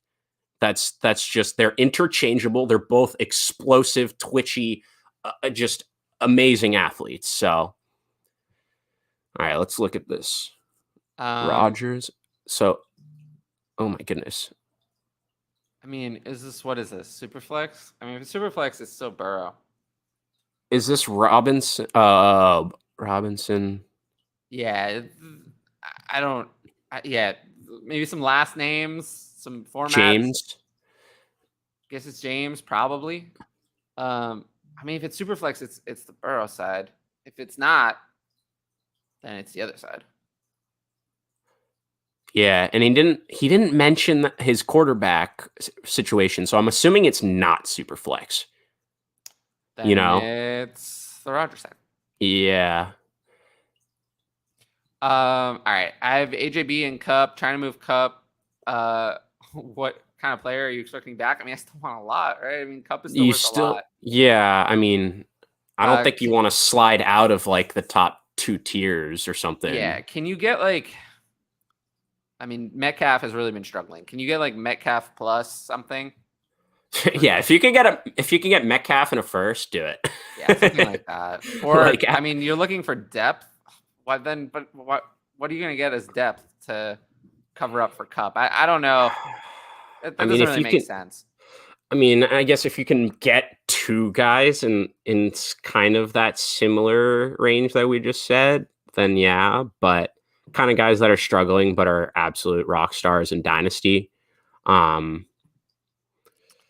Yeah. It's tough, though. It is tough because when you're moving Cup, you want the world, especially what he's doing again this year. It's clear he's not like making way for Allen Robinson to get some. Like, no, he's going to get some, and then everyone else will then maybe get stuff. Pretty much. Cup. I mean, we know Cup is the one there by a lot. Yeah. Yeah. No, that trade felt gross. Yeah. Russell improved when he gets to be back, but he wasn't good in week 1. I mean, yeah. Yeah, he wasn't good in week 1. You know, without or with Judy. Mm-hmm. I wonder if you get Pickett plus. Yes, of course you can get Pickett plus for Russ. But I'm not sure I would do that. I don't trust Pickett. Yeah, exactly. That's how I feel. Hope I don't regret trading Tua for 23 first before the season. Well, I think you're gonna regret it. Oops. Oh well. In Superflex, more at this rate, yeah. Yeah, he's worth more. James tough. done this before. We answered that one already. Mm-hmm. You have Russ trying to move him for Cousins plus or Carr plus. I'm fine with that. Depends on what the plus is, though. Yeah. Yeah. If you can move Cup for you can't. I'm not sure you can move Cup for Amon-Ra straight up. I'm not sure you can move Cup for Amon-Ra straight up. Let alone Amon-Ra at 23 first. I don't think that's not realistic. Maybe Amon-Ra and a third or a second. Maybe. Because I do think by name, I don't think anyone is feeling comfortable just sending Cup away for just Amon-Ra, even though I don't think you shouldn't feel that bad about it or anything. But so I do think you can get maybe like a third or a second or something there too, or something. Yeah. I agree that I would love to get Amon-Ra in a first, but I don't think you can. Yeah. I don't think you can. But yeah. So should we continue the games? Here, let me answer this. Startable. Christian Kirk, startable, yes. Yes. Very Christian startable. Kirk is very startable. In fact, I've actually taken him out of my flex spot and moved him into my wide receiver 2 spot. Yeah. No, I feel that. Yes. Um, He has replaced CeeDee Lamb at my wide receiver 2 spot. And I feel a lot more confident with CeeDee Lamb in my flex spot now. You know those little tricks you do just to kind of like trick your brain into thinking, oh, it's not that bad. I do, you know. All right, but, go ahead. So, yeah, I mean, next game we're going to go over is Giants-Panthers. I mean, not a great game to discuss, watch, really take away all that much. After the big week 1 explosion, we had Saquon kind of come crashing down to earth. We still love the usage. You know, he got 25 combined carries and targets. Obviously, he's their number 1 guy. He's their absolute workhorse. The other running backs got, I think, 1 or 2 carries combined. So, we hope that he maybe is even more involved in the passing game and just that the team isn't so bad, but I don't know how hopeful that is. And so I wasn't quite as quick as everyone. Everyone was kind of saying, he's basically next up after the first 2 guys or something. And like, I think he has every bit of the talent. He does. And he looks awesome almost every time he touches the ball, he steps foot on the field. I just genuinely think the team is just like they're 2-0, but they're just so bad. And just like, you just can't have, he's going to do things like this in a game where, it was just an ugly game. That game, as a Giants fan, I wanted to like watch it, but it was not watchable. It was not watchable. It was so bad. Oh my goodness. Yeah. I mean, you got Sterling Shepard and Davis Sills as your top 2 wide receivers. We mentioned it earlier. Galladay cleared out his rocker. Richard James. He didn't play that many percentage of the snaps. Yeah. And he was, 3rd on the team in snaps, but Tony is creeping up, played more than week 1. Wow, 38%. Still 4th. He was so good. Still 2 4th, receptions right? for 0. That's what we wanted to see. So I think, I think Wandale, once he comes back, I think he will immediately factor in and be probably in their at least 3 wide receiver sets. But other than that, I don't like anyone on this team. I'm not starting anyone besides, Saquon and maybe a desperate PPR flex shot at Sterling Shepard, who we know kind of has that rapport. 10 targets. If you look back, 2022, he's Shepard with games in games with Daniel Jones. I think I want to say it's like 90% of those games he gets 8+ targets, like 10+ targets. And so that's at least something where you're like, if you're hoping for 12, 13 points out of your flex shot, like I'll throw him in there if I need someone to fill in. But besides that, this offense looks pitiful. I don't know how they're 2-0. Because the defense has been a lot better than expected. That's how. Yes, that is true, which is good. And then obviously the game overall was bad, not just the Giants. So flipping it over to the other side, Tyler, can you tell me why the hell Shi Smith is getting 5 targets? No, I can't. I can't tell you that. I can't tell you that. I don't know. And why is Ian Thomas getting 3 targets? Shi Smith played on 71% of the snaps, and Terrace Marshall played on 10%. And Laviska Shenault wasn't even active. No, it is. Wow. Yeah, it's really bad. What I would least Moore got 6 targets and led the team. Yeah, let's focus on the question about this game. Fire Matt Rule. Yeah, someone asked me on Twitter, why am I not going after Matt Rule and some of the other coaches, but mainly I would say it was Matt Rule. And I was like, well, because he should have been fired already. I said it all off. Want me to say it again? What more is there to say at this point? Incompetent. Yeah, Mayfield is terrible. It was an awful game to watch. Yeah, that's why I didn't watch much. I'm sorry if you watched the whole game. Sorry and if you only wasted that game. time. But yeah. Yeah, I mean, Mayfield. I mentioned earlier, like, there's a couple coaches really competing for that first coach to get fired spot, and Rule is for sure up there, just trying to jostle Kingsbury and Hackett out of the way. So it's bad. I mean, I think my one like positive takeaway from it is I'm glad they brought CMC back to kind of his elite usage, where last week we were kind of like, CMC saved himself with a touchdown. He wasn't out there 90+% like he basically is every week. And so he kind of went back to that, being out there almost every single snap. And so the usage is there. We're hoping, he still reached 100 total yards. We basically played DFS Dynasty.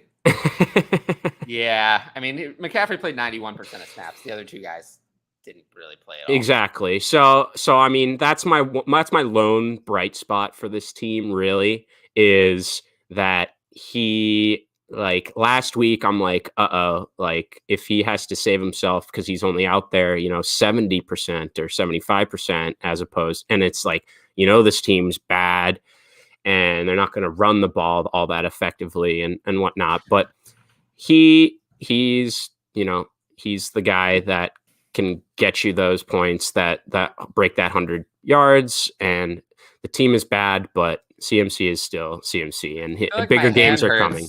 My hand hurts from pounding the table, literally. Literally. Big failure. Yeah, big failure. Oh, goodness. The Giants, they play the Cowboys and the Bears in 2 home games over the next 2 weeks. So let's see. Maybe you never know. I would love that. I mean, the Cowboys looked better without Dak. I know. That defense just looked great, for the most part. So we'll see about that one. Yeah. Any other questions, or can I kick it to the next one? Let's see. College coaches making the jump to the NFL. Yeah, well. CMC's out there. McAdoo has no idea how to do anything. So it's not surprising he doesn't know how to use CMC. Correct. In Philly, besides Red Zone, the only broadcasted games were the Pats versus the Steelers and the Giants versus the Panthers. I am so sorry. I would have just not had another game on. I would have just watched Red Zone. I'm sorry. Yeah, we could have just turned it off. I think that was a big move. That's brutal. All right, next. Yeah.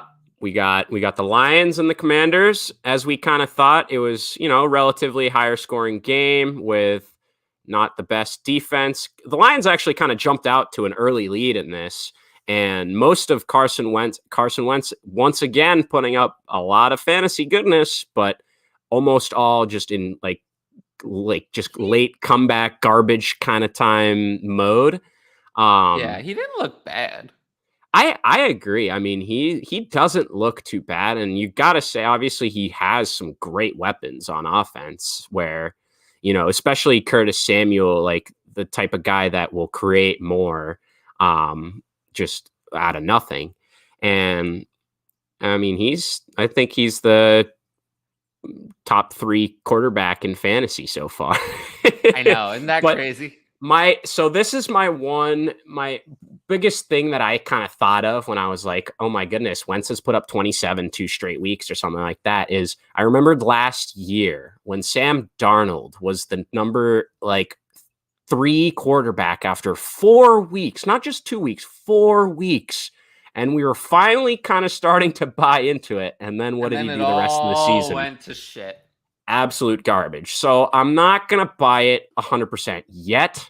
I'm not going to say he's a start every week or anything. He does, in matchups against, not elite defenses, he's going to be able to do this type of stuff. And he played it was the Jags week 1, I think, right? Or yeah. And then the Lions, neither elite defense or anything like that. So he kind of still has to play against, a really good defense before I'm going to be like, okay, I'm comfortable starting him the rest of the way. But I have no choice in one of my leagues where I just lost Trey Lance in my super flex. Guess what's coming up next week? What? The Eagles are coming up. Oh. Ooh, it'll be very exciting. See. So, I mean, again, that's another game we expect there to be kind of more scoring than defense, judging by the looks of both of those teams' games so far. I do think Philly has a better defense, but Philly's a better team. But... Yeah, no, overall better defense, better team right now. But it's still not a matchup. I'm like, okay, this is a real test for Wentz, right? Like that's still not there. And so I kind of still expect him to do just as well again. Maybe not just as well. He's been putting up 27 plus, which is crazy, but I still expect him to put up 20 basically in a matchup like this. Just got here. How far is, I assume that's Amon-Ra up your We're ranks? in that game right now. Yeah, we are on that game right now. I have Amon-Ra currently in Dynasty at wide receiver 9. I think he's got to be in the top 12. Yeah, I agree. I have him at 9. I have him I have him between Deebo Samuel and DK Metcalf. So behind Deebo Samuel and ahead of DK Metcalf. I'm more confident in Deebo Samuel sounds fine. now. I'm more confident in Deebo Samuel now. I'm not gonna lie. I absolutely I'm not gonna lie. agree. I'm more confident now because the rushing attempts without Lance are definitely gonna be there. And it was a mess though. Like they were heavily winning game script. They didn't expect that they were gonna go to Jimmy G in the middle of the game. I'm confident. We saw how good Deebo was with Jimmy G last year, and I think he's gonna have another monster season. Yeah, no, I agree with that. Yeah, so I mean, getting back to the no. Carson Wentz is still a bad real life quarterback. I mean, you would prefer him over Matt Ryan, though, right? Matt Ryan is a better quarterback lifetime. No, I'm saying right now, QB2. Matt Ryan, yeah. I mean, Matt Ryan is washed. Matt Ryan is washed up. So, yes, it does look like the Colts have failed for a third consecutive year to bring an old guy in to be their quarterback. Yeah, and I would rather have not Carson, even old. I'd rather have Carson Wentz in Dynasty over Matt Ryan, just in case. Absolutely, he has a great year. Matt Ryan guaranteed his 2023 money, but he looks like Wentz has like 8 years on him or something, doesn't he? Yeah, but I'm pretty sure this is it for the guaranteed money. I don't think fair. There's any more. If this beginning isn't any indicator, I do think he'll have a solid year. He's not going to be the number 3 quarterback like he is so far. He had a fine year last year. Yeah, no, I agree. It's like, and he has more weapons on offense that he can at his disposal. So, Logan Thomas. There's no dead money left on his contract after this year, so they can just cut him. Interesting. But yeah, we talked about kind of the split between Samuel, McLaurin, and Dotson kind of a lot already. I think we talked about that enough. I don't think there's too much else to talk about. I think the one other thing is Antonio Gibson didn't look good. Didn't factor in, out targeted by McKissick this week around. They were a negative split, negative script, and we saw a 54 to 46% in Gibson's favor, but it was a split. And I do think that the second that Brian Robinson comes back, it's over. Yeah. I think that they're going to go back. I think they're going to go back to what their intention. We know what they were going to do. Brian Robinson was their starter. Before the unfortunate, obviously very tragic incident happened, Brian Robinson was their starter. He was going to be their starter. They said so. He already won the starting job once. He won the starting job. He won the job. Before stepping foot. This was a putrid performance from Antonio Gibson. And I think that once Brian Robinson, it could take some time. I'm not saying the week Brian Robinson comes back, he will be the starter. But Brian Robinson, by the end of this year, I believe will be their starter. And I think the second he comes back, it'll be a committee in which you will not be able to use Antonio Gibson anymore. I think you'll be able to use nobody for a few weeks, and then at some point it'll switch over to Brian Robinson. I think your hope kind of as a Gibson owner or manager right now is that he does well enough kind of in the passing work over the next 2 weeks that he almost takes over the McKissick role to him last year, where it's Robinson getting most of the work and then Gibson factoring in on third downs and passing work. But yeah, I mean, I do think it's in their best interest seeing what Gibson has been able to do in the receiving game and being a wide receiver. The other converted, thing that is finished with Curtis Samuel being back is the 2 running backs on the field at once. They had exactly 100% of running back snaps among running backs. So there was exactly 1 running back on the field for every single offensive snap. Every single one of their 74 had either Gibson or McKissick, not both and not neither. Either or. So it was exactly 1 running back on every single snap. So there is no more of J.D. McKissick being lined up in the slot. Wow. That's the problem, is there's no more of J.D. McKissick in the slot. They did do that last year, but there's no more of that. Curtis Samuel is their slot receiver. Or not necessarily the slot receiver, but they're going 11, essentially exclusively. They went 11 on 89% of snaps minimum. I mean, all 3 of their top receivers played 89% of snaps. And when they didn't go 11, they went 12. They didn't go to a 21 at all. Yeah, I mean, I do think for sure it's like Samuel being involved in that offense is kind of taking that away, where he's going to be that guy where he might be the one on Wentz's right and Gibson is on his left, instead of it potentially being McKissick in the past or kind of in the slot, like you were saying, where it's Curtis Samuel that's completely taken kind of being a hybrid guy over. But I mean, I definitely am impressed. We didn't see him basically all of last year due to injury, unfortunately, but we know and we have seen that he is an explosive and like he creates plays, he creates yards. And so I'm kind of glad he's back and looks kind of like he left off in 2019 when he had his best year of his career. And then over under 8.5 rush attempts tonight. Which who? And there's multiple games. So for who and which game? I'm not sure what you mean. For Hurts. Wait. Okay. Over. Over. If Wentz won that Jacksonville game, he'd still be the quarterback in Indy. I agree. If he'd won the Jacksonville game and they made the playoffs, I do think he would still be their quarterback. Yeah. I mean, I do think something rubbed the wrong way too, where it's like something else was there and then he lost that game and it was like, okay, we're done. Where it wasn't like everything was fine and rosy and then they lost the game and are like, okay, fine, that's it. Like, like it just never seemed like it was a good fit. That's what it appears like. Yeah, that's fair. But hopefully he's found his new home. Yeah. Do you guys see similarities with Dan Campbell's coaching versus Sean Payton? No. I'm not. I don't know Dan what Campbell. That means. Yeah. No, I don't. They don't seem similar at all. Anyone holding the Gibby bag have an opportunity to sell? Nobody sold. No one. Yeah. Nobody was buying for.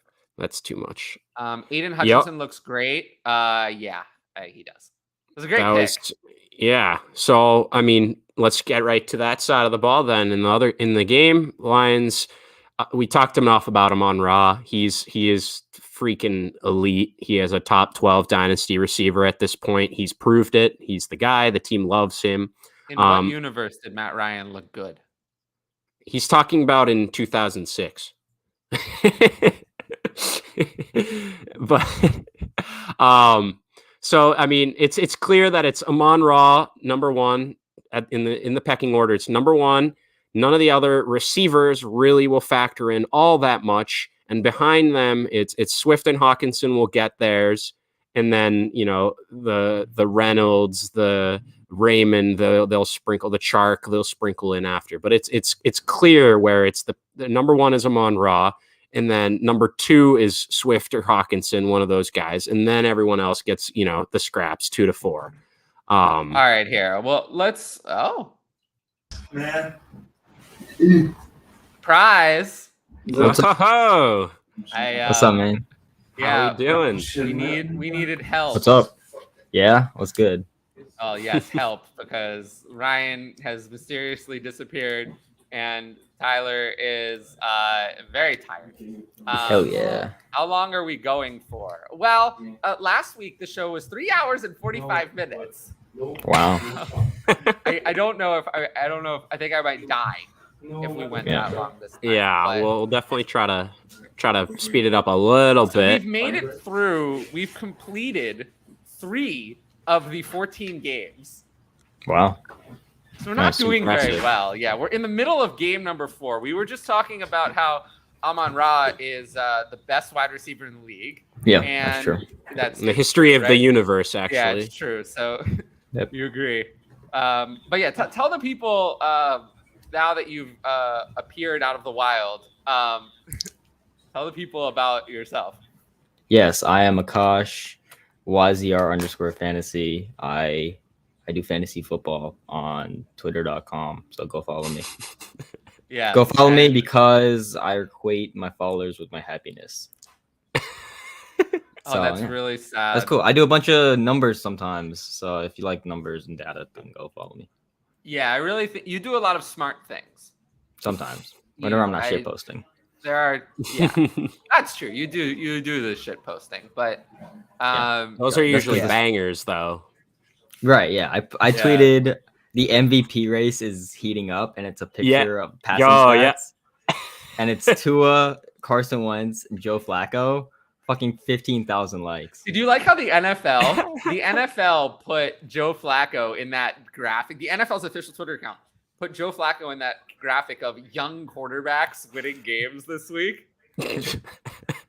What? I did not see They're that. just That's trolling. Yes, Yeah, I didn't see that. They did. crazy. He's turning back the clock. Turning back, they are.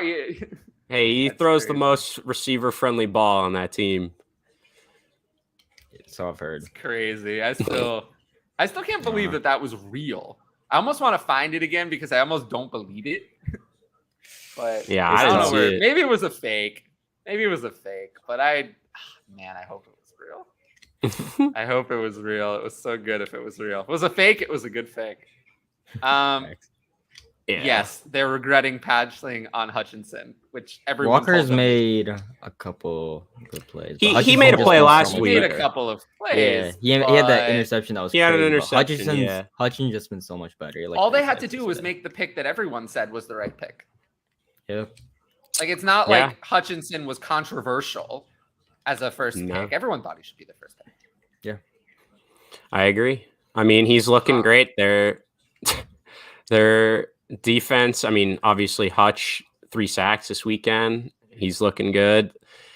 That I think Swift definitely didn't He was really hurt, though. I was going to say he didn't receive his usual workload. Obviously Jamal Williams kind of factors in and kind of going to vulture a lot of high value touches from him either way, but I think Swift was way more limited than usual. Just banged up with his ankle and They were whatnot. so far ahead at some point that I feel like they Yeah, Williams mostly- just kind of bangs through. It's just like he gets a lot of like the low value touches, honestly, and then Swift gets a lot of high value. Like they split on the goal line, but Swift gets all the receiving pretty much. Yeah, So Swift played 9 out of the 10 third downs, had all 3 of the 2-minute drills. So he's getting the valuable touches, and that's why he's going to continue coming up big, even though he's not out there the whole game and was well, banged hopefully up. he's healthy. Yeah, you just know. Like the I mean, low- he the word seems to low should be downplay. chill. Yeah, Mhm. he played this week. Should keep playing. Yeah. Mm-hmm. It happens, running So I'm back not get too banged up. worried. I think we'll have even bigger days ahead for sure. I mean, I think they were playing kind of in a positive game script, like for a majority of that game until the Commanders kind of woke up and started trying to give them some trouble. But I love watching that team. I don't know if it's just Hard Knocks bias in my head, but like there's just something about some of those guys, the coaching, it's and just Amon-Ra just being elite. it's fun to watch. They're just a fun football team. They're a very fun team. They're so scrappy. It's awesome. Yeah, grit, Dan dude, Campbell. just grit. The gritty, scrappy. The gritty. I love them. Yep. Jamal Williams, like as a Swift manager, I should not like him, but he's like one of my favorite. He is my favorite He's so player in fun. the league. He's awesome. He's a walking comedian. Does Goff play well enough to buy him another year or two in Detroit? Maybe. Maybe. I If think they can the win team- games, yeah. Yeah, I mean, I think the team likes him, and it's a matter of like if they're gonna continue being as like scrappy and nothing comes easy as they have kind of been doing, but now they win a few of these where they're not losing every single game by one possession. Now they're starting to win a couple of these. They're starting to click. It's like that definitely can buy him another year or two. I definitely think that, but. If it's the same thing as last year where they're kind of close every game, but they end up losing almost every single time still, it's like, nah, that's probably not going to cut it beyond this year. There's quite a few guys like this who, like, unlike, Mitchell Trubisky or Marcus Mariota, we know what they are. Like, we know that they're bad. Like, there was Carson Wentz, Jared Goff, Daniel Jones to a degree, Baker Mayfield, Davis Mills, and now Jimmy Garoppolo, who... all of them, someone from that group is probably going to be a starter next year, but it's probably not going to be most of them. Most of them are probably not going to get a starting job, but some of them will. Maybe one or two, or depending on how many quarterbacks are drafted in the first round. You could even include Jameis Winston kind of in that group. Although I would say he's more likely to retain, especially without the picks for the Saints. Yeah, that's why I would say I would lean toward him not being in that group. He won't be replaced by a draft pick. He'd only be replaced by a veteran. But yeah, Goff is someone who definitely could earn another job, or earn more years. Of the bunch, I don't know. I mean, is he the most likely? Maybe one of them. He's up there. I mean, how much they got a really good cast in Detroit in terms of their like weapons and O-line, etc. So that can facilitate success for him in the offense. Yeah. I mean, it definitely seems like it's like they're definitely getting the weapons. They're rebuilding how they want to rebuild, and it seems like if they really didn't think he was that, like if he was going to be gone after a year, even if he played well, like I don't think they would have been.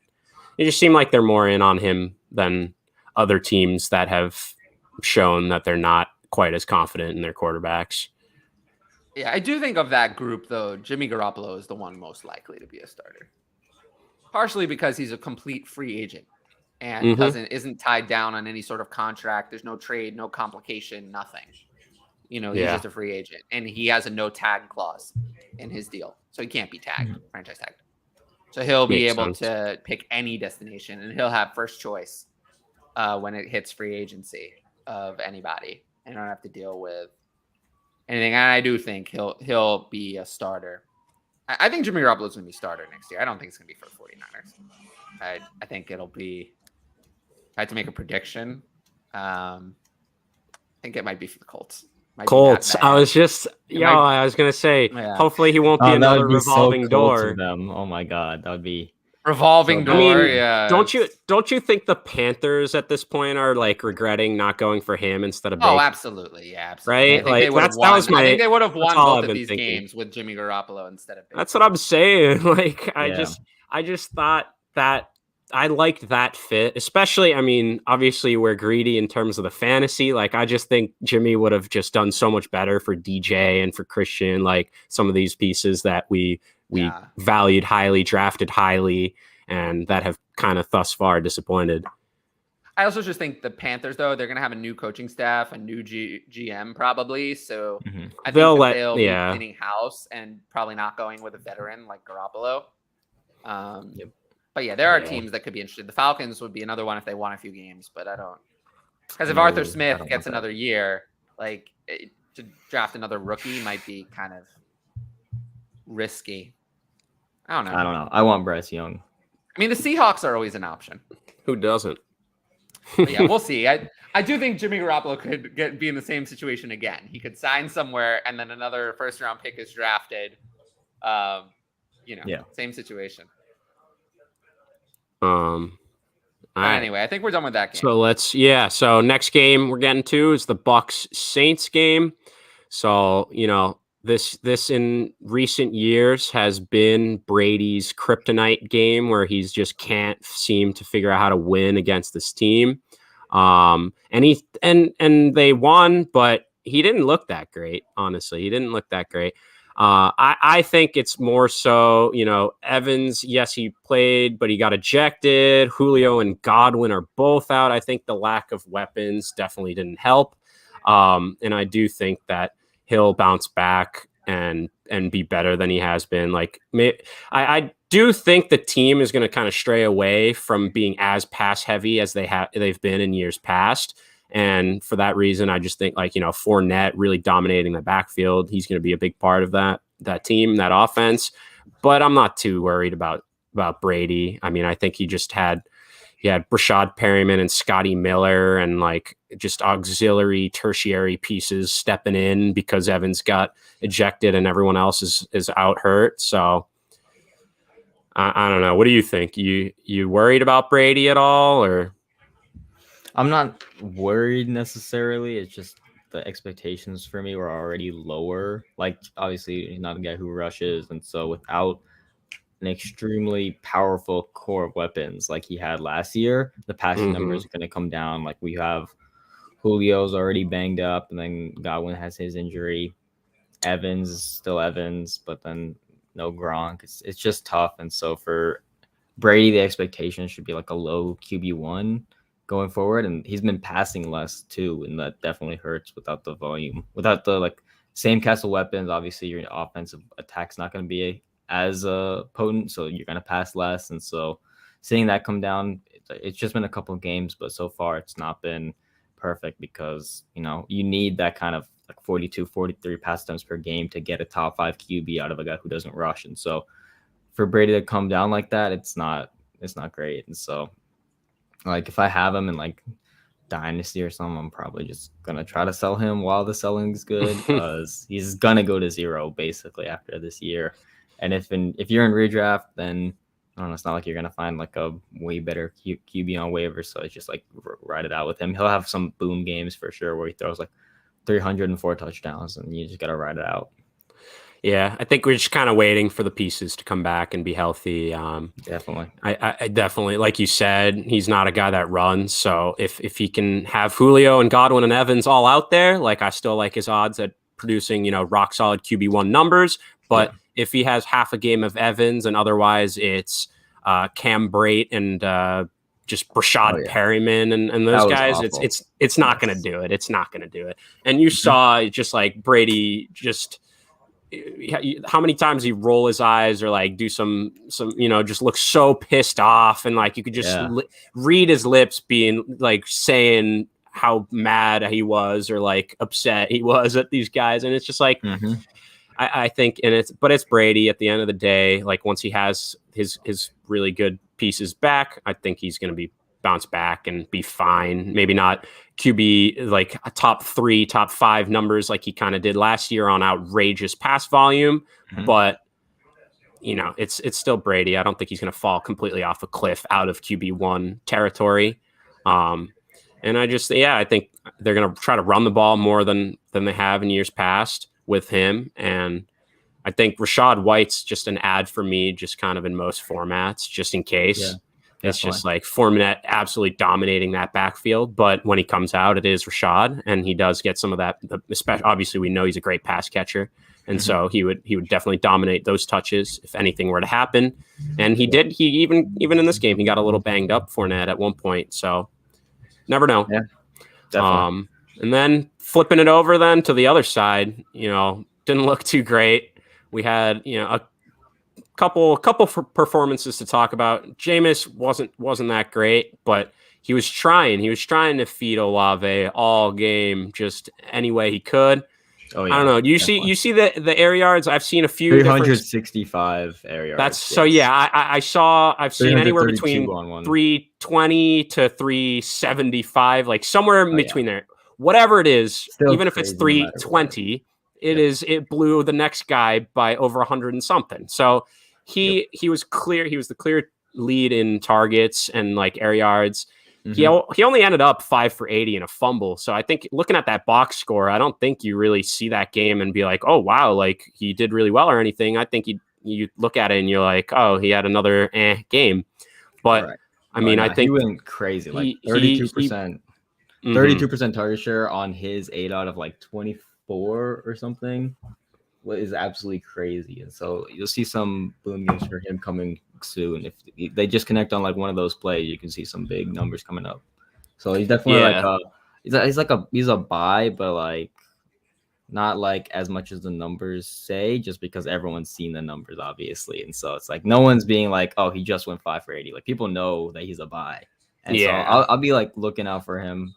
But I think this is the perfect casual. No, I think it's the perfect casual. If you're casual, then you can buy, because you look at the box score, you're like 5 for 80. That's 13, but he lost a fumble. He only scored barely double-digit points, and so you're looking at this guy. It's like, oh, he's the third option on that team or something. It's like you got to go after him because it's gonna eventually Landry is not gonna be as out there as much. And I got the stat for you. It's since he's the first player since Mike Wallace in 2013 to have over a 25-yard ADOT on 10+ targets. That is absolutely crazy. Wow. And he's the only player ever on 13+ targets to do that. So that is absolutely Tyler's crazy. evil twin at your service. So, it's Weiler. Yeah, that's crazy. It reminds me of you guys seen Get Out? No. There was in the middle of Get Out that like the girl played by Allison Williams or whatever her name is. Forget her name in the movie. But right in the middle, like she was like being all good, and then she turned evil. And when she turned evil, there was like a symbolic moment where she put her hair back. So I have come back in a new shirt with man bun. So gotta do what you gotta do. Tyler's evil twin has arrived. So I got a question for you then, Tyler. Weiler. Is Michael Thomas all the way back? What do we think? No, but he is usable. He's a good amount of the way back. If you could start, well, what about that? If you could start one next week, would you start Michael Thomas or Chris Olave next week?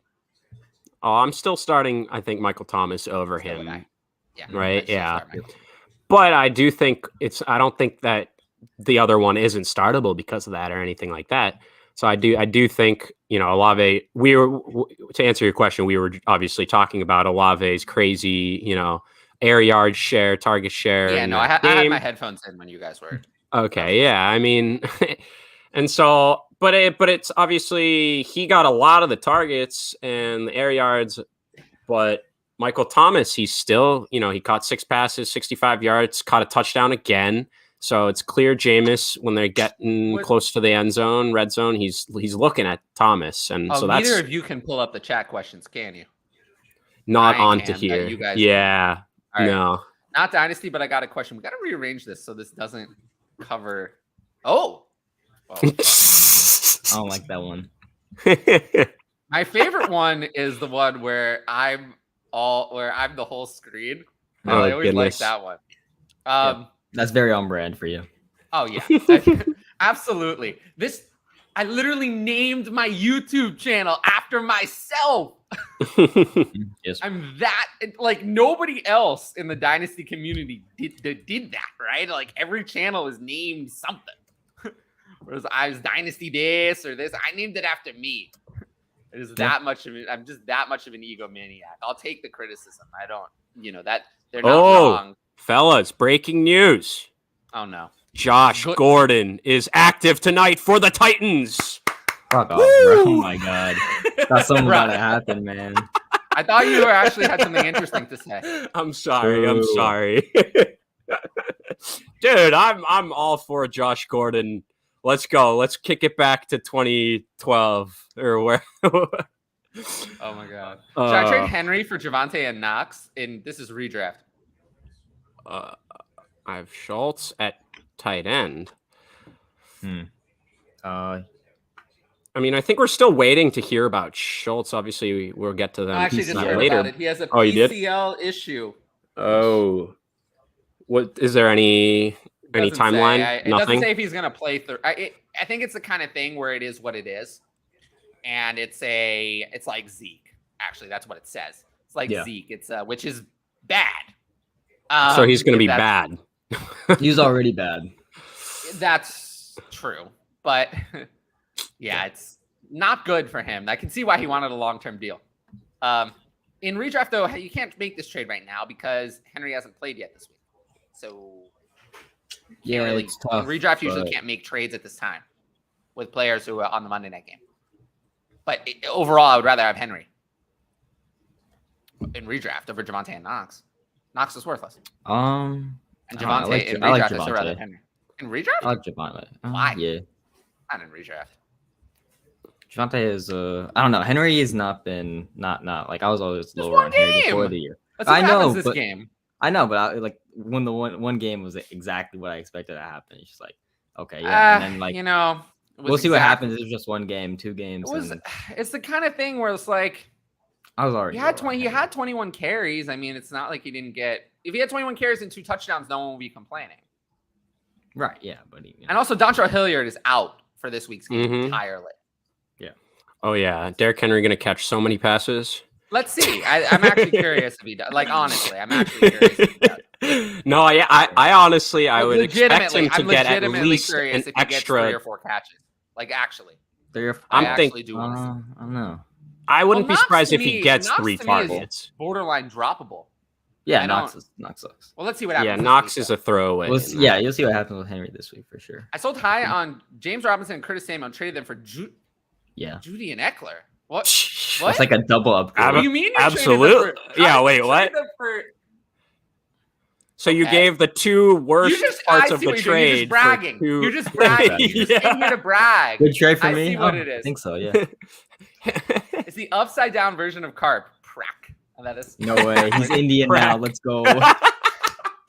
Get Out is a great movie. Yes, it is. I had a great time. I've heard good things. I watched it alone. Well, there was a whole story to that. All right, let's hear it. Well, I don't know no, we're not hearing it. It hasn't been asked. No, the story. We're not hearing it. What would you pay to get Olave? We talking? Are we assuming Dynasty? Yeah, of course.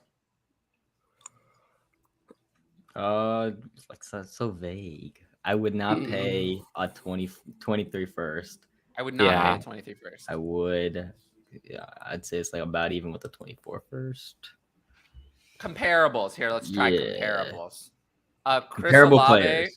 Or Jahan Dotson? Olave. Olave or Elijah Moore? Elijah. Tough, right? Yeah, Elijah. DJ Moore. DJ Moore.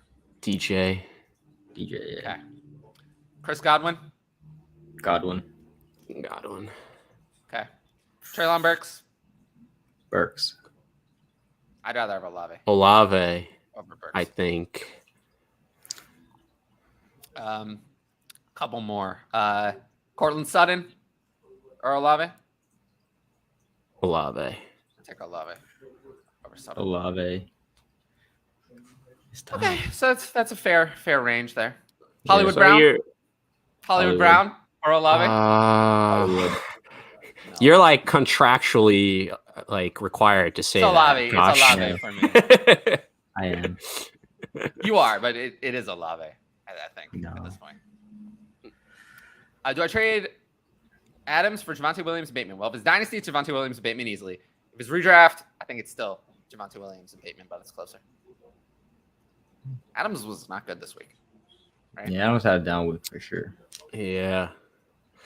You really, I mean, I thought the narrative was all there too. His family was all supposed to be there watching him or something too, and I was so ready for him to pop off. I captained him in some DFS. Bad move, especially against the Cardinals too. It's just I also have an interesting. Yeah, you're right. Yeah, an interesting question to ask. How much panic would you have on Devontae Adams? Like, how badly do you want to get rid of him? Oh, I'm not. I don't want to get rid of him at all. Yeah, I don't want. I'm not panicking at all. All right, that's fine. I mean, Dynasty, I was never really. I obviously wouldn't have any. In Dynasty, it's an obvious. It's like a no-brainer. I was selling the whole time before he got traded, and then after he got traded, I was still selling. Yeah, at his age. I would never have had any. Yeah, at his age makes sense. That's why I usually ask a lot about the players. The players where I ask the most are other people's opinions are the ones I would never have. Like I don't have any Devontae Adams. I don't have any Christian McCaffrey at this point. There's no across my whole Patreon. There is no Christian McCaffrey. There is no or at least not anyone who's been signed up for a while. Like we don't have those guys. Probably is no Alvin Kamara. There's none of that.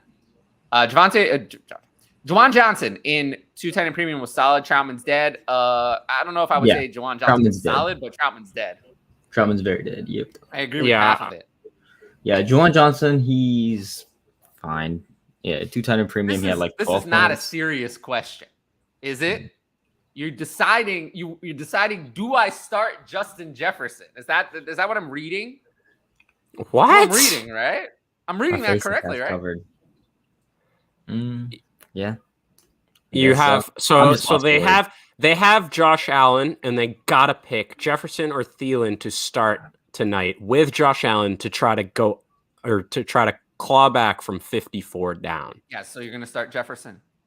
I will tell you right now, Jefferson is the only one of those two that has a chance to get 54 by himself.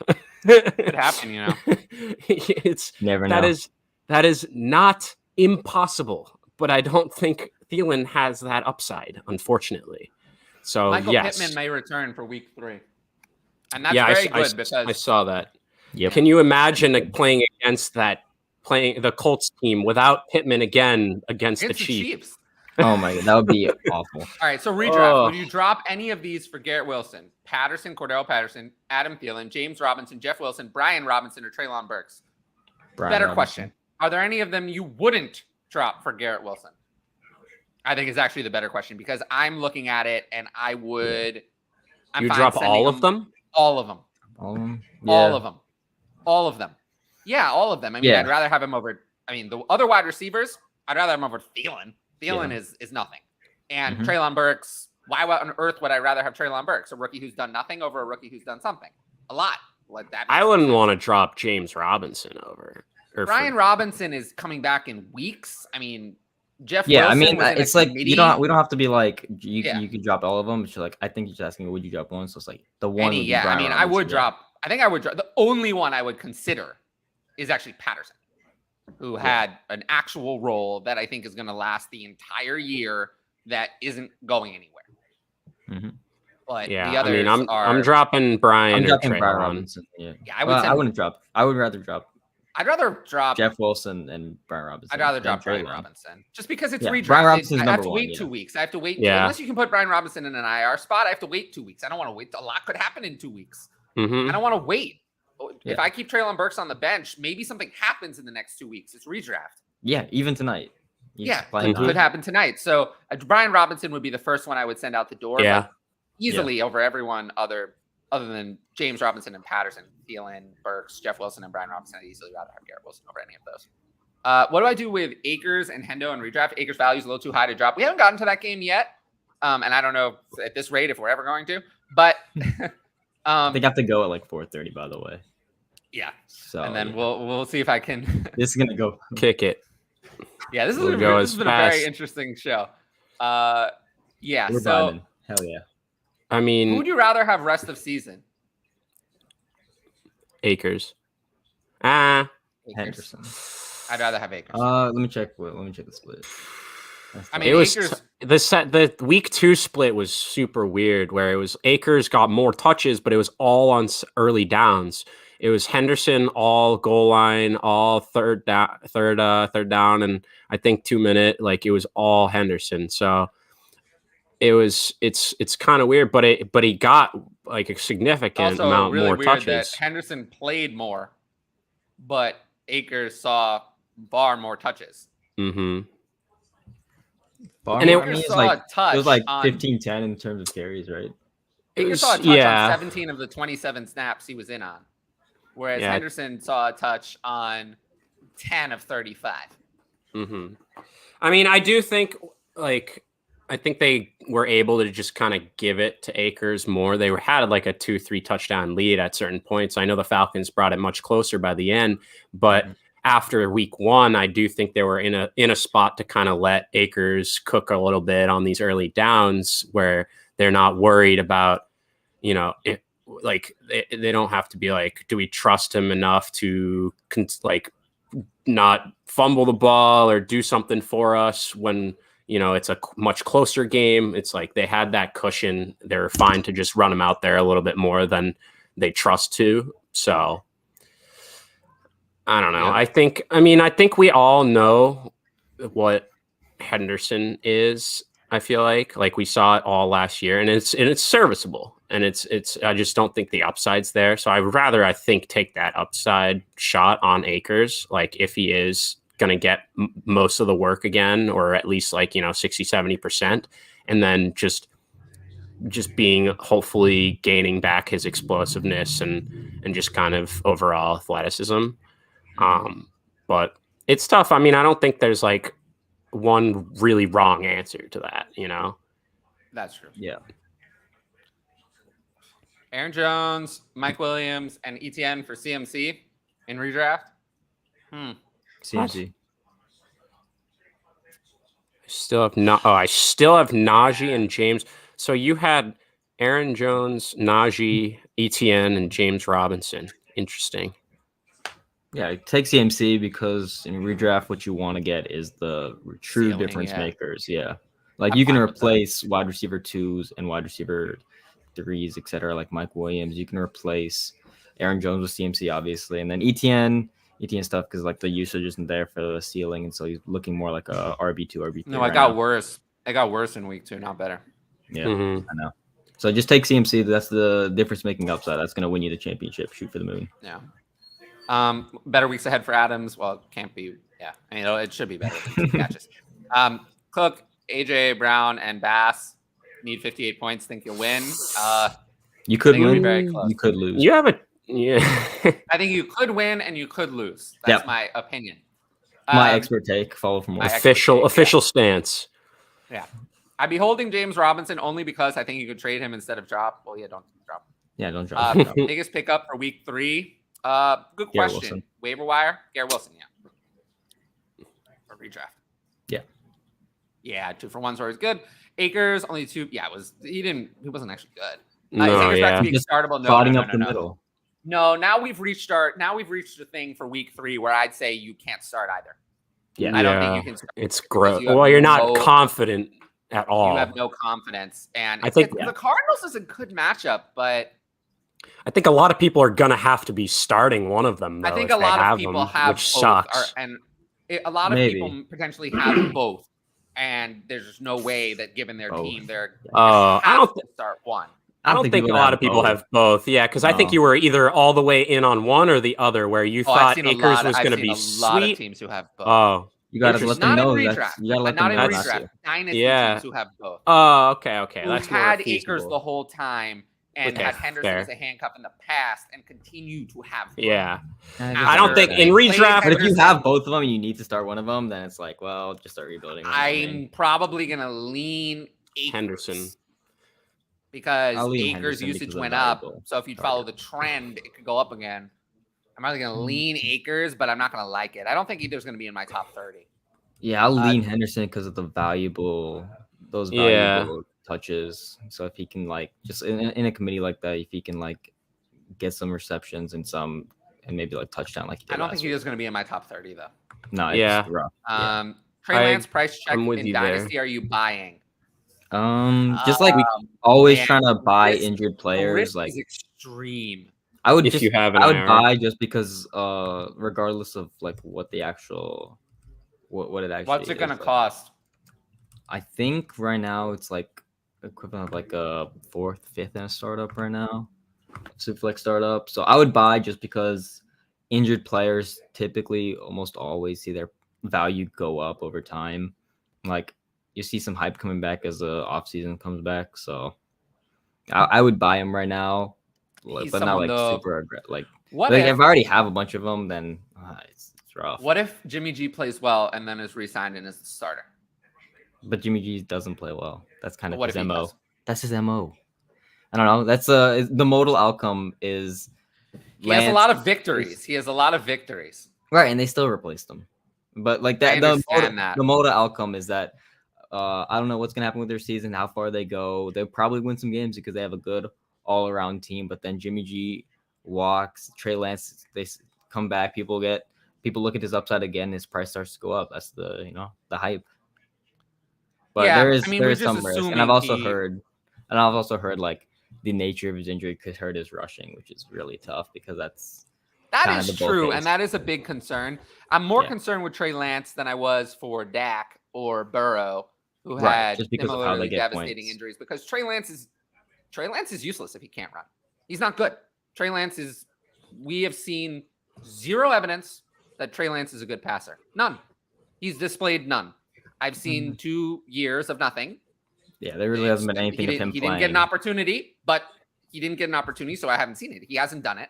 Yeah, and as a college passer, he was raw and not ready to be a passer in the NFL. So there's no evidence that he's a good NFL passer at all. None. So if he can't run, then he's useless.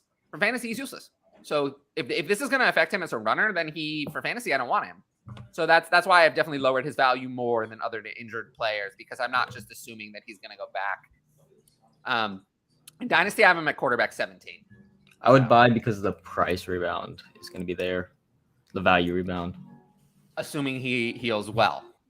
You could also have J.K. Dobbins. If you had bought J.K. Dobbins, the J.K. Dobbins price is a lot lower now than the day he got hurt. No, it was up at a time. Same with Akers, same with ETN. There was a time where it was up, but then you could have capitalized on that opportunity. But sometimes you have players who never are healthy. Right, but no matter what, like for the majority of cases, they go up. Even if it goes down later, then it's going to go up. Like there was at one point where there was a league where I bought Dobbins for, I think, Hunt right after he got hurt. And then over the offseason, when he came back, I sold him for DJ Moore. And that's just his price going up. Because just keep buying injured players because their price goes up. Like, obviously, if a player's scoring 0 points for the rest of the season, that's going to drive their value down. And when we come to point, like when we exit point scoring season and we're into the offseason, it'll go that's right back up. Go up. That's true. I mean, even before the end of the year, I was saying this earlier, but like at some point in the season when Jimmy has an absolute garbage game and there's some report that says, oh, the coaching staff still believes in Trey, he's still the guy when he's healthy. Like there's going to be a report on that. And like even then, that's when the value will go up after these next few weeks where he's been out. His value is going to decline steadily, like kind of little gradually. But I do think even by the end of the year, his value is going to go back up, whether it's a report because he's still the guy or whether, it's the off season and his health is getting better and he looks like he's going to make a full recovery. So I kind of agree. I do think if you can get him at a good price, like always be looking to buy someone like this, that's still young, that's still going to probably get another shot and like have a chance to really severely rebound that value where, he was like regarded as near top 5, top 10, QB in Dynasty. And it's like, yeah, if you're rebuilding, I would definitely consider buying him, but I still wouldn't overpay. I mean, there is risk. No, you don't have to. You don't have to overpay. In the moment where everyone's going down, you don't have to overpay. Like you can always, like if you're in like a bunch of like the kind of thing I would like to do if I were rebuilding. Yeah, and I could send Aaron Rodgers, old Aaron Rodgers. Right. Yeah, I saw that poll. Trey Lance plus, I would do it. I saw a poll like that, and Lance won like 55-45. It's definitely possible. Not fair. Yes. Would you pick up Garrett Wilson for Judy or Sutton? Well, in redraft, it would be Judy. I would have to drop just based on this week. I mean, hopefully you can put Judy in your IR slot for this week or later in this week or something, and you can. I think he's day to day. I don't know. He should be fine. I think Judy's going to play. The early report is that he's, he might not miss any time, but I wouldn't be surprised if he missed one game. Let's say Judy's healthy. Let's just say Judy's healthy. Let's say he plays this week. I'm not dropping either one. Would you drop either of them for Garrett Wilson yet? Or no? In redraft? No, honestly not. But I'm not that it's far. close. Your bench is gotta be super. Like you have to have like no benches. What the hell? Yeah, I feel like you have to have a better player than Judy to drop. Yeah. Yeah, it would be Judy if I had to choose in redraft between the two. Sure. Right. I do agree. Would you rather give up Najee or Aaron Jones full PPR? I'd still rather have Najee. Even the rest of the season. I think that Aaron Jones. AJ Dillon had an off. I actually watched the entire game, that game, and it was an island game. And AJ Dillon just didn't look so good. He looked like he was having a bad day. So I do think AJ Dillon will have better days, and Aaron Jones won't always be that involved. After AJ Dillon fumbled, he looked like he knew he wasn't really going to get much work after that. He seemed like he went to the temporary doghouse. So yeah, I would rather give up Aaron Jones. I trust Najee's workload more. Aaron Jones can just randomly be scripted out, whereas Najee's not going to get scripted out.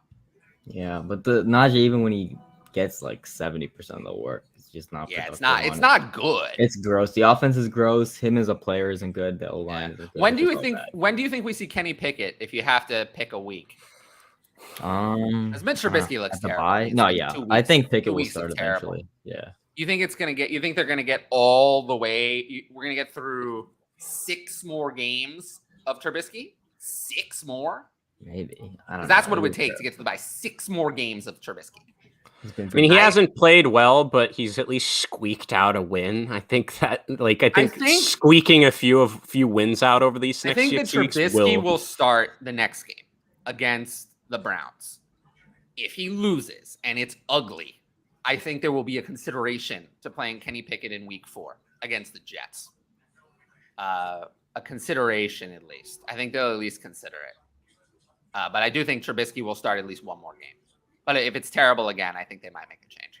If it's terrible and they lose, they might make a change. Yeah. Concerned Pickens is still behind Claypool. Not really, because round 2 rookie only week 2. Like this happens with like round 2. Like round 1 rookies get going faster. He's out there. He played 85% of snaps. He's out there. I mean, he's running routes. He's running routes. He's playing. I wasn't really expecting Pickens to overtake Claypool in the pecking order this early. No, yeah. Yeah. I mean, I ranked Pickens ahead of Claypool in week 1. I think that was a miss. I think me, that is what I expected. I mean, judging by the preseason, what we saw and stuff, it's like that's what I thought would happen. Yeah, but that's and I agree. But I think that's some of the you got to be careful, obviously. But I do think by mid-season, Pickens will be getting more targets. I do like the fact that Claypool, they still involve him if they can. It's like, other than Deontay, I'm not going to be really relying on anyone in that offense, though. Yeah, you can't trust either maybe Claypool Pat actually looks like the most consistent option besides Deontay. Gross, yeah. Yeah, I mean, especially exactly that position this year. I just looked at Pat's stat line. I didn't see it before. It was 7 targets for 22 yards. Oh my god.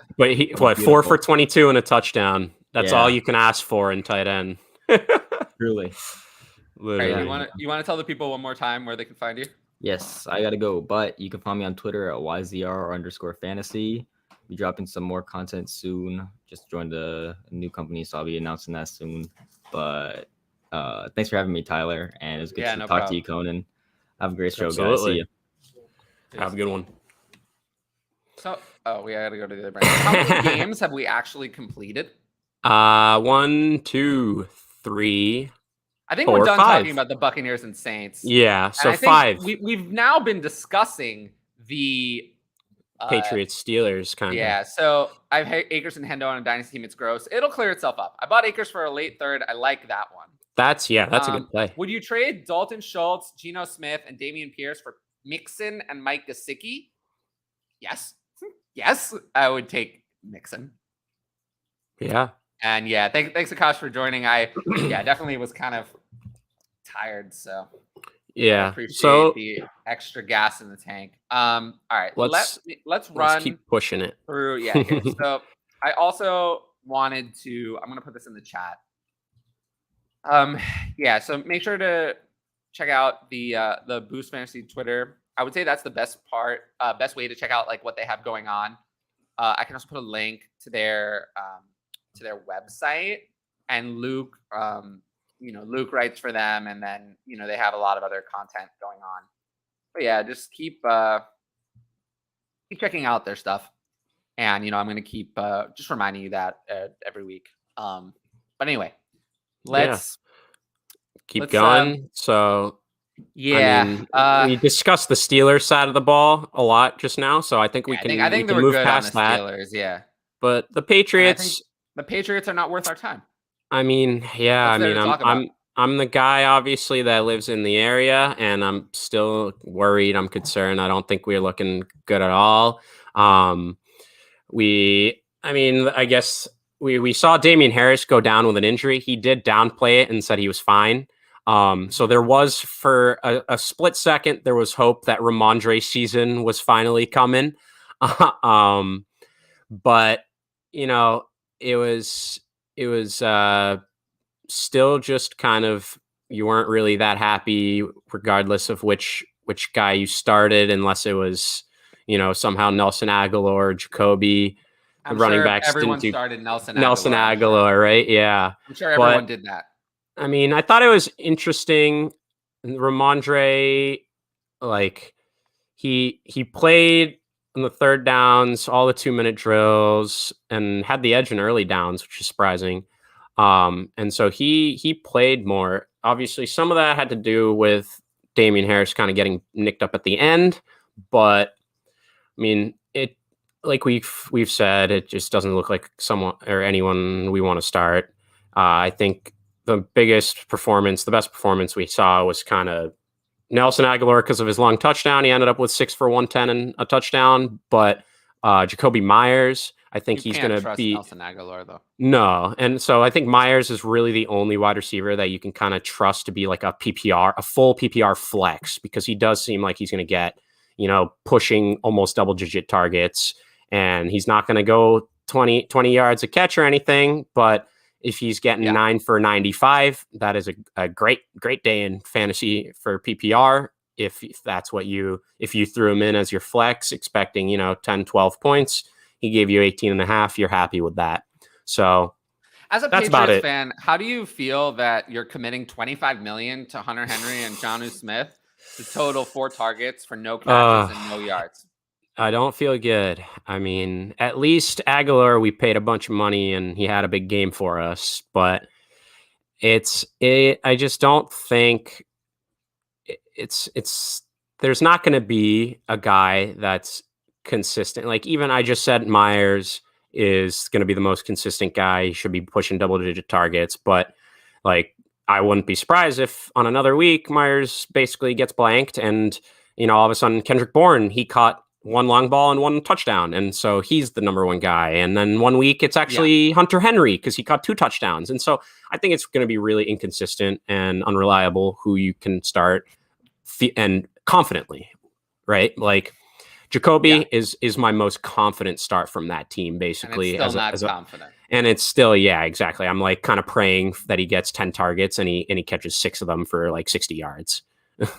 I'm not worried about the pitch shares, and don't sell them now. What's good? Yeah, welcome. What's up? Meant to ask this on start sit, but when choosing between running back and wide receiver for flex, how do you equate the two? Running back 24 equals what wide receiver? Good question. I generally say that in PPR, it usually flips at the same ranking around 15, in half around 20, and in standard around 25, but that's just a rough guess. Yeah, I don't like them either. It depends on the week. That's not something I can give you a hard and fast rule on. All right, anyway, I think we're done with Patriots and Steelers. Moving on. Colts and Jaguars. I mean, the Colts, the whole game sucked. Everyone sucked. Is there anything to add? I mean, not really. Where are the Paris Campbell truthers right now? I begged them. I begged people not to start it. I mean, I hate to do it. I told you so, but I told you so. I put out a tweet, a couple hours before game time, once he was listed as out, Pittman, obviously.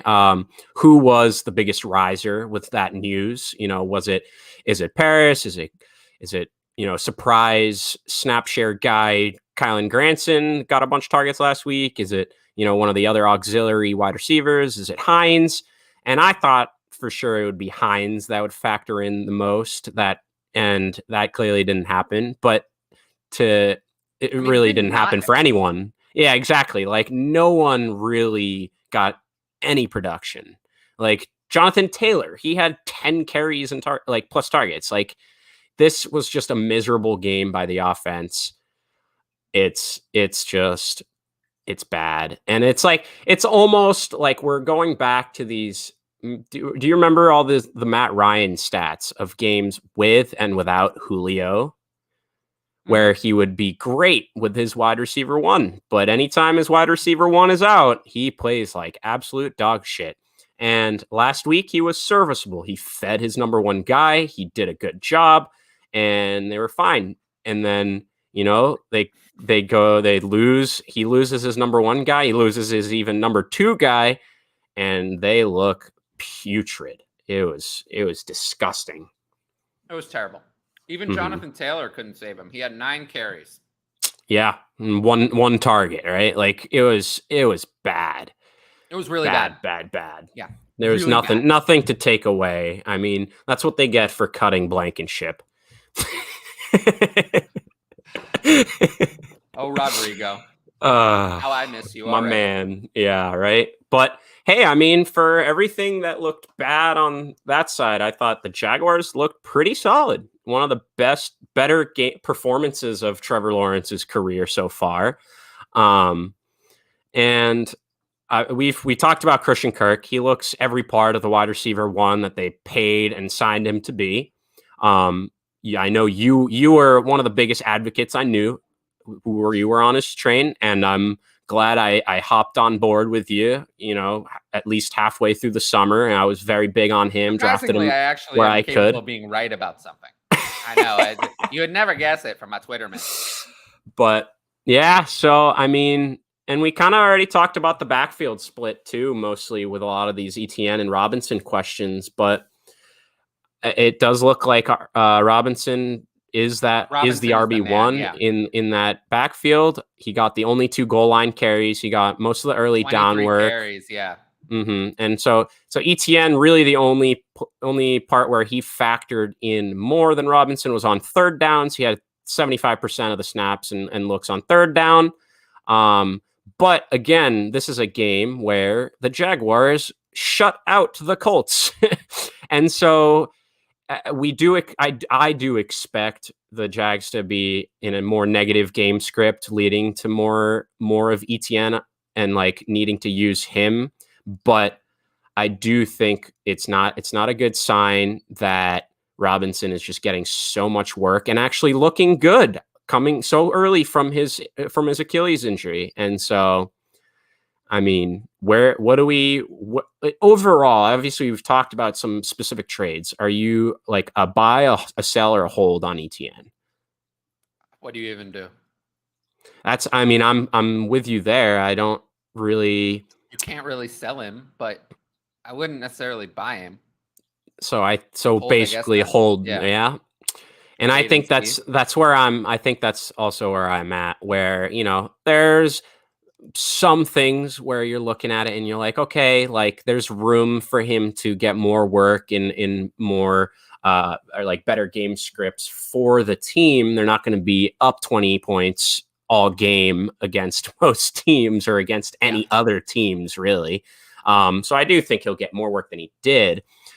But yeah, I agree. I'm not going out of my way to buy him. If you can buy him for like ridiculously low, like for a guy you just picked up off waivers or something that you're not like figuring is going to be like that good, fine. But it's like it's not looking too great.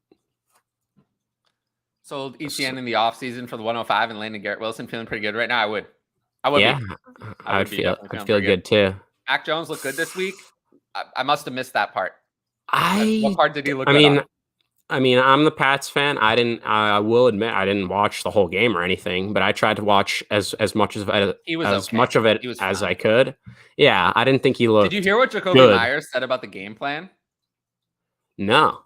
He said, Sometimes I'm not sure exactly what the plan is on offense. Great. Yeah. All right. I mean, we'll take the W. Yeah, we can move past it and move on to the most exciting game of the week. Absolutely. I mean, Dolphins and Ravens. I thought earlier on in the game, I was like, "Oh God, the Dolphins are getting blown out. They're done. Lamar took it to them." And then all of a sudden, you look away, you blink, and Tyreek has caught 2 60-plus yard touchdowns, and all of a sudden, it's a tie game. It's a one-score game. And so let's start with the Dolphins. So Tua, I mean, at this point, I have Tua at Dynasty quarterback 11. Wow. So who's one spot ahead, one spot behind? Lawrence is one spot ahead. Russ is one spot behind. Yeah, that sounds about right. I would still want Trevor over him, but between Tua and Russ right now, it would be a hard choice. Under, So okay, I think under when we do. This is more for you than the audience. But when we get questions in the chat that are unrelated to what we talk about, I'll just answer them and we'll move on instead of discussing them. Okay. I'll take the under. And then this one, we're going to talk about those receivers. Don't worry. First round starter pick in Superflex. I mean, so we're talking about Tua right now. I have him in Superflex at 18 overall, so not quite. I mean, he definitely played himself way up the ranks. I don't think we're really having the discussions of Tua being replaced anymore. Like, I feel like we're in a different. Mike McDaniel seems all in on Tua. Tua's been pretty good over the first 2 weeks. I just don't think we're replacing him. Yeah, I mean, I think there's a few quarterbacks we came into this year where we're like, hey, they certainly could lose their starting job by week 5 or whatever. He wasn't one of them. I mean, or not, maybe not lose his starting job by week 5, but like lose their starting job post 2022. Yeah. And I do think he was in that category. I think Jalen Hurts, Justin Fields. Those are all in the category. Yeah, those are all in the category of they're probably their guy. Probably. But they got to make sure. Yeah, they have to lock it in. And so far, Jalen Hurts definitely, he's only played one game. Yeah. Yep. But he's looked good. And like you said, Tua, I think, has played himself into being the guy. But so right now, it's really Justin Fields we're worried a little bit. I mean, Tua doesn't have a bad track record so far in the NFL. It's not like he was terrible in his first 2 years. He was good. I mean, good to okay. I agree. Yeah, he was good to okay. He really didn't have this kind of like volume though. If he can make this happen, then he'll be just But I don't think they'll be down 21 in the third quarter like no, I don't most weeks. Yeah, so and they're not going to be playing Lamar. Ryan is not included in the best duo. I appreciate that. Had Dak, he got injured, traded for Lance, so that sucks. Had Dak, then traded for Lance to try to fix it.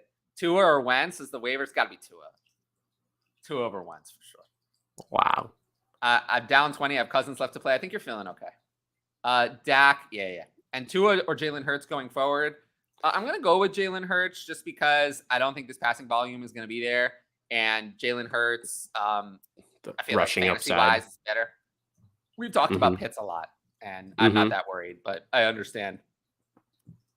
All right, so from Miami's side of things, so I think the other big story, we know Hill and Waddle are good. In Dynasty, I have Jalen Waddle at wide receiver 4. And I mean, I think that makes sense. I had him at like 6 before the season started. It's not like I was low on it. That's crazy. I have Tyreek Hill. He looks awesome. Tyreek Hill has kind of worked his way back. I have him at Dynasty wide receiver 11. It's hard to have him with the age too much higher, but you know, he's holding his value for now. He's I think back end of the wide receiver 1s, even at his age, I think that makes sense perfectly. I have him at 11. And then the really big story I think is running backs. Chase Edmonds suddenly became the backup. Yep. I mean, I don't know. That was that was one of the more surprising, kind of crazy things to come out of that game, because obviously we know between Mostert and Chase Edmonds, like, who's the pass catcher? It's Chase Edmonds. It's not Apparently Raheem not. Mostert. And so in a game where they're down the whole time basically, and they're trying to come back, you would expect Edmonds has a big game. He's out on the field more, but no, it was Mostert, who, I don't know if you know this, he ran the most routes in a game of his entire career. I didn't know that, but I'm not in his entire career. surprised. He's never run more than 20 routes, and he broke that most of his career. And so Edmonds did get most of the obvious passing downs and split like the overall snaps kind of evenly, but like, given just what the game script was and like how the game was going, it was wild to me. So what that tells me right now is, like, right now I'm starting Mostert. And last week I'm starting Edmonds. Well, I'm saying between the two, right? Like, last week you're starting one, it was Edmonds. This week I'm starting one, it's Mostert. If I had to pick one, I guess I would have to do that, but I am scared. Yeah.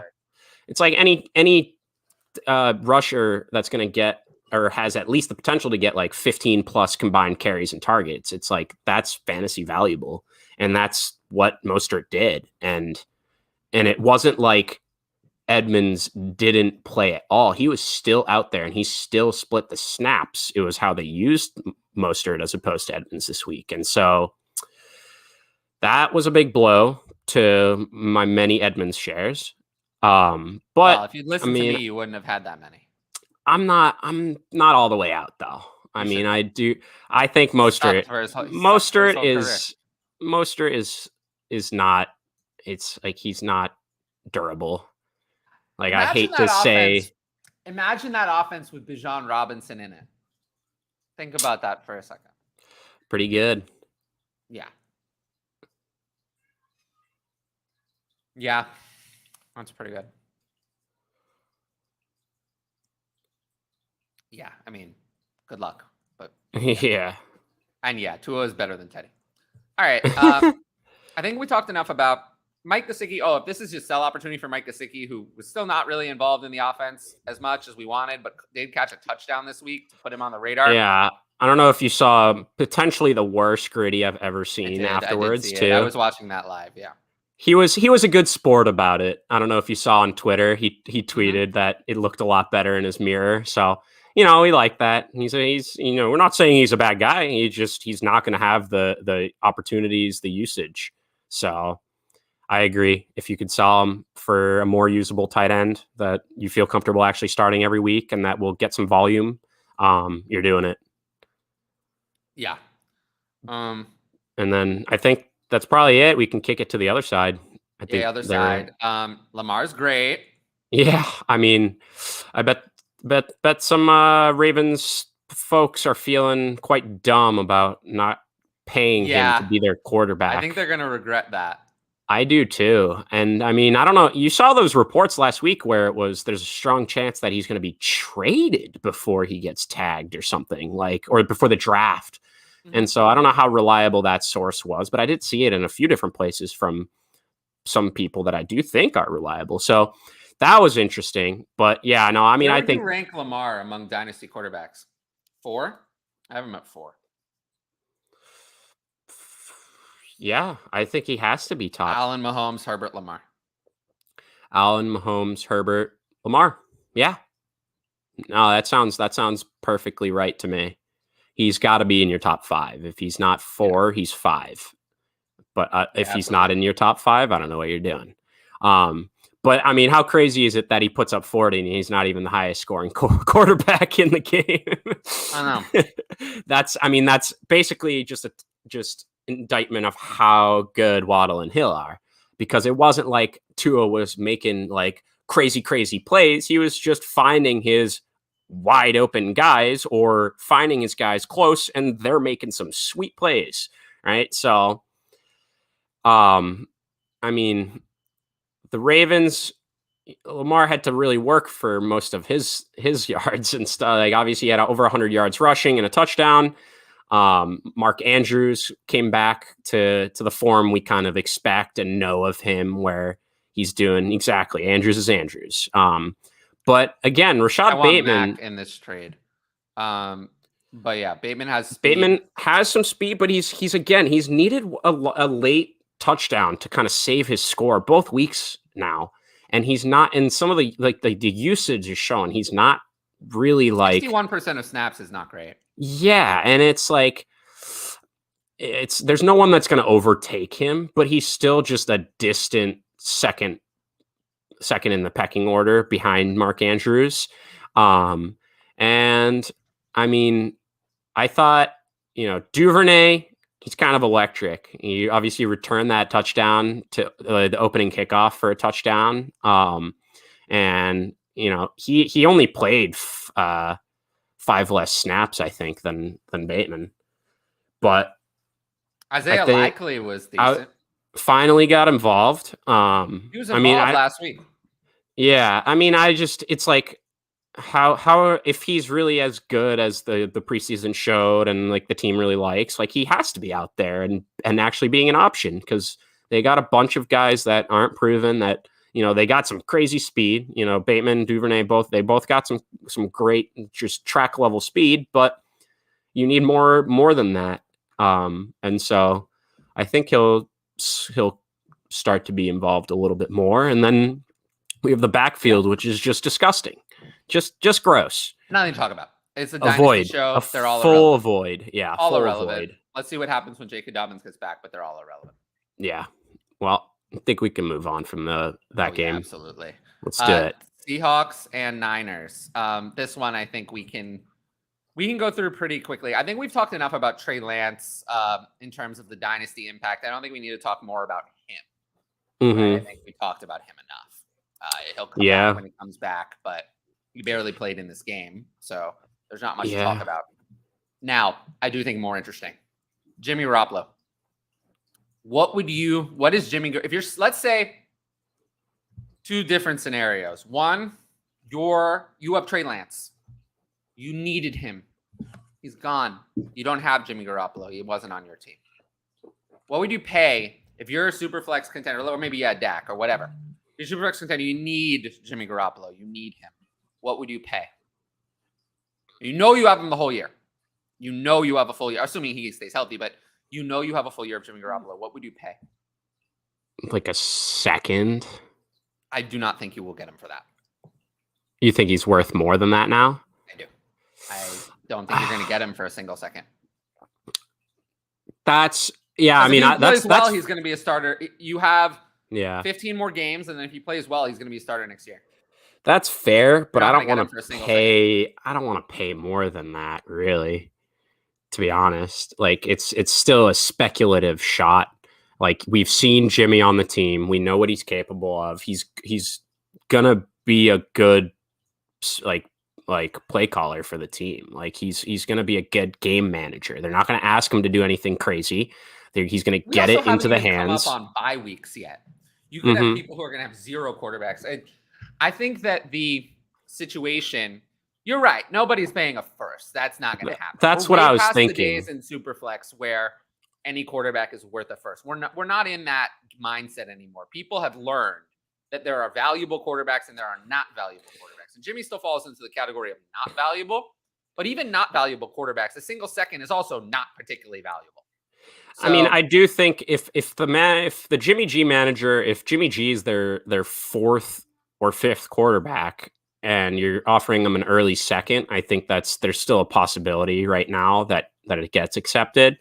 But like in a vacuum, you're right. Like you probably shouldn't send off a starting quarterback for just a second.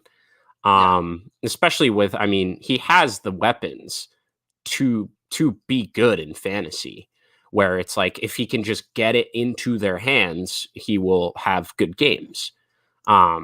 Much like we've been saying in the past with like Jared Goff or like, even Tua this year. It's like, if he can just get it into their hands, they will make plays.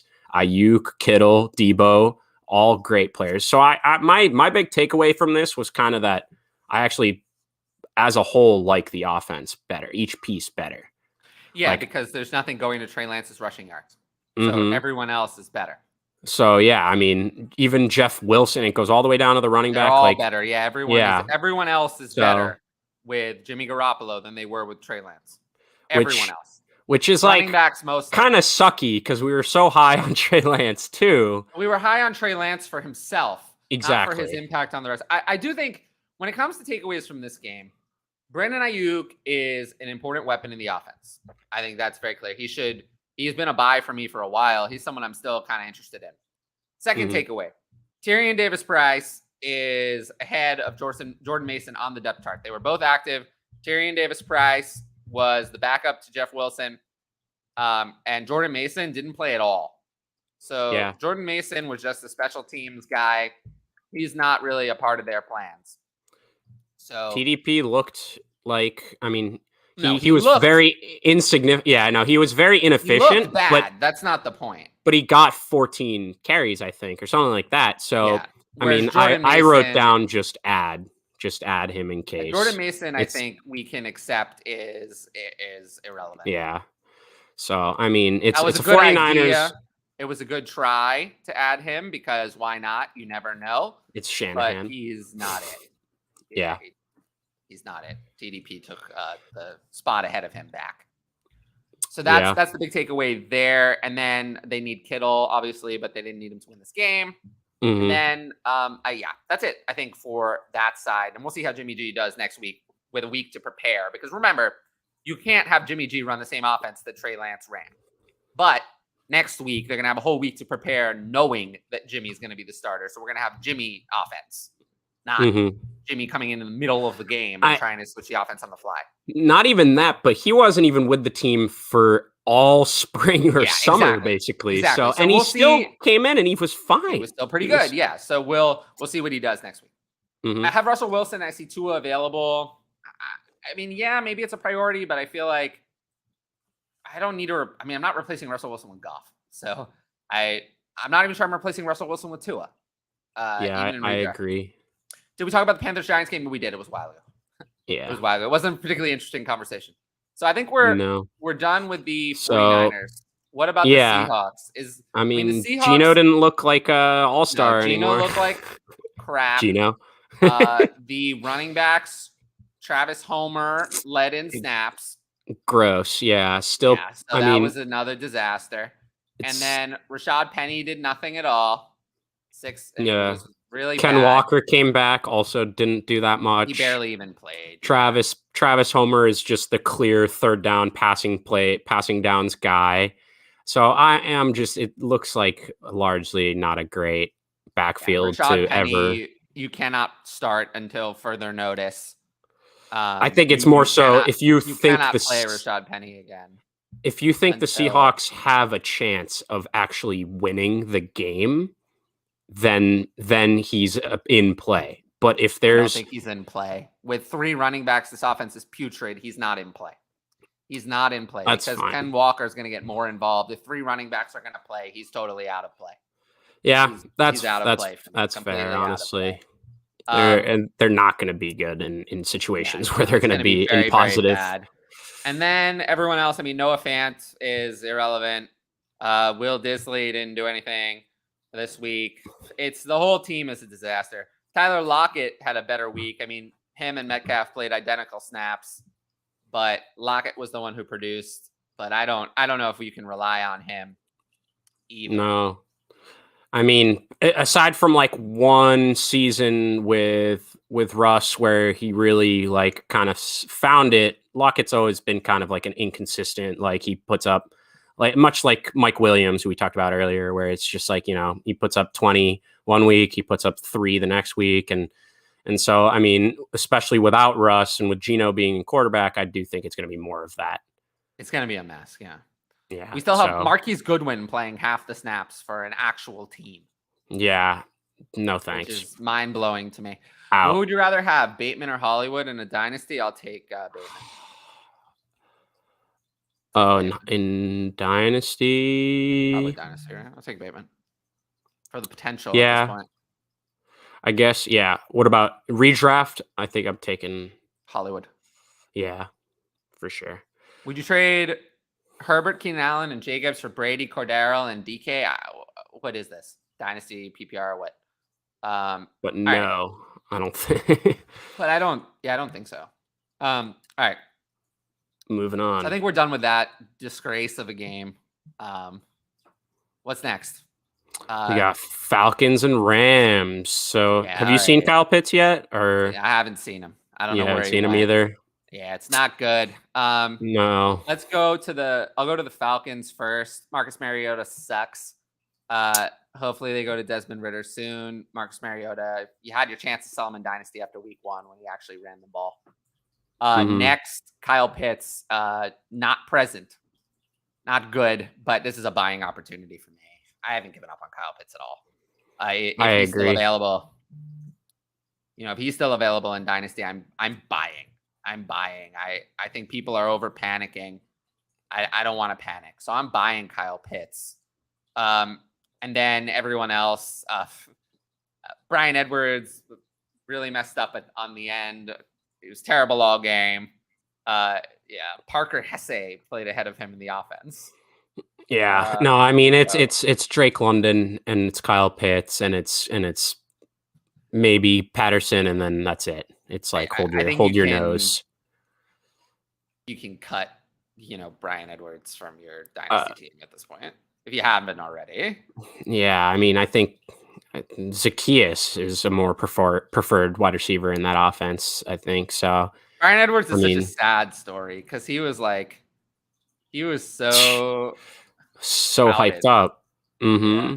And when we've seen, and that's the thing, it's like he has flashed and he has made these plays, and you're like, oh, like remember this guy was and it's like, nope, that's not it.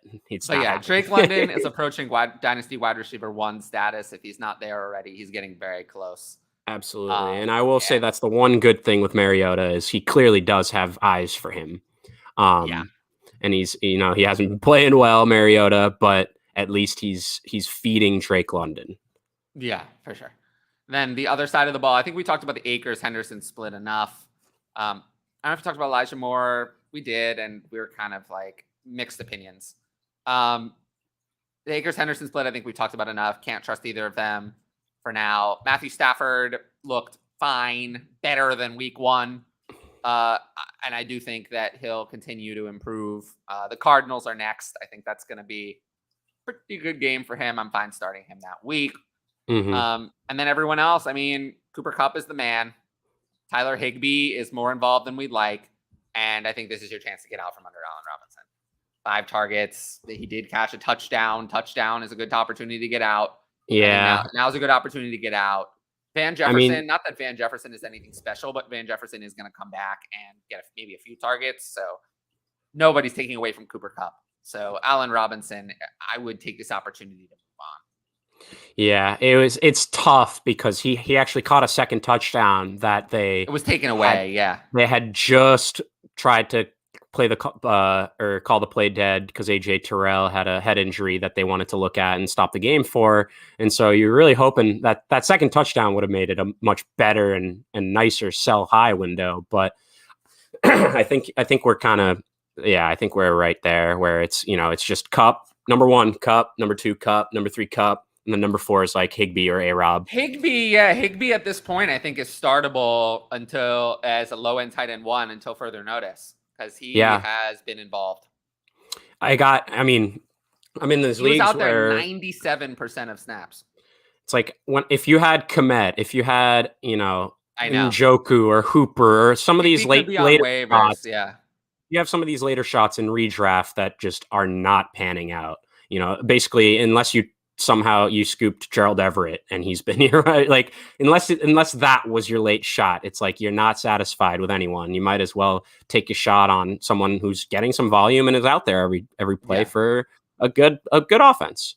But there's not too much else to say about. That's all I had. Texans and Broncos. Move it on. Texans and Broncos. I think let's just start with the Texans side of the ball because there's nothing interesting really to say. Davis Mills. Not it, and he's going to be replaced at the end of the year. He just isn't. He doesn't have it. Yeah. Receiving options can all go in the trash bin.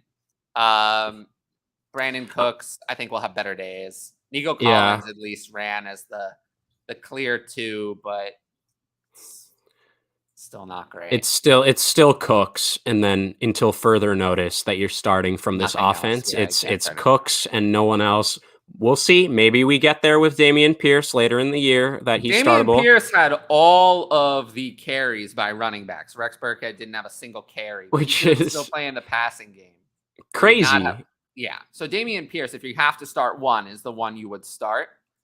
But Rex Burkhead's totally unusable. Next week is the Bears, so you might actually be able to start Dameon Pierce as a desperation option. Yeah, I mean, look at what Aaron Jones and AJ Dillon. I will say, Brevin Jordan, I mean, he's barely playing ahead of OJ Howard. Yeah. Let alone being relevant at this time. So, yeah, I think Brevin Jordan is just done. Close to it. He's circling the area of being a drop in Dynasty. We'll see. We'll give him one more chance, but he didn't even play. He played 37% of the snaps. Pharaoh Brown played 71. So, and Pharaoh Brown outproduced him for the second straight week in every category. Yeah. Brevin Jordan is circling the drain for me. Of Dynasty. He was another hopeful. You know, you were looking at that offense, the lack of weapons aside from Cooks, and you're like, hey, like he has a chance, but no, not really. He had a decent rookie year, but it's not. Yeah, no. And that's the thing. It's like tight ends almost never have even decent rookie years. Exactly, so we're like, hope. Pick, he actually had a good year, but doesn't look like it's happening. But yeah, there's nothing much else from the Texans side of the ball. And then the Broncos, Russell Wilson looked like shit. Jerry Jeudy got hurt and then didn't produce anything. Javonte did take 65% of snaps to Gordon's 32. He led in carries and he, had more targets, although only caught one of them. I do think Javonte is the clear starter. But yeah, it's concerning. Yeah, I mean, I think we're liking the usage kind of more this week than last week, obviously, when he was, out carried. He got a lot of targets, but more game script dependent in that sense. Our hope is Javonte just keeps kind of carving out most of this backfield to himself. And then, besides that, like you said, Russ didn't look good. At least he got Cortland Sutton to, I believe, 7 catches for 122 yards. Like that's Alberto usable. Was reduced to half the snaps, had 2 targets and caught neither of them. The other tight end caught the only touchdown. Yeah, Alberto, tight end looks so deep, and now Alberto looks like he could be in trouble as well. I wasn't too high on him. I know some people liked him going into the year just with a better quarterback, whatever, but I was never too high on him. And then it was just gross after the Jeudy injury because, as you know, Hamler was already out. Yeah. So after Jeudy was out, it was Washington came in. It was Sutton. It was didn't look bad, but Kendall Tyree Cleveland and in some plays. Yeah, the whole thing was a disaster. Yeah, it was bad. It's Sutton. Yeah, but you cannot start Javonte again. Agreed. It's Sutton, Javonte, and if Judy's healthy, yes, but Sutton and Javonte as of now. Rank these waiver wire quarterbacks to replace Trey. Have it Tua, Cousins, Stafford. Yeah, it probably would happen in that order. Yeah. The chance Brevin could be a typical 3+ year breakout tight end, low to me. He's not very athletic, so I'm good on passing on him. But yeah, the Broncos have a lot of work to do. We'll see if Jeudy comes back. But cannot start Alberto. Either way, can't start anyone else. It's just Javonte and Sutton, as you said. All right, next. Cardinals and Raiders. That was a fun ending too. I know. The Raiders or the Cardinals were just asleep for half the game, and then they finally woke up, figured it out.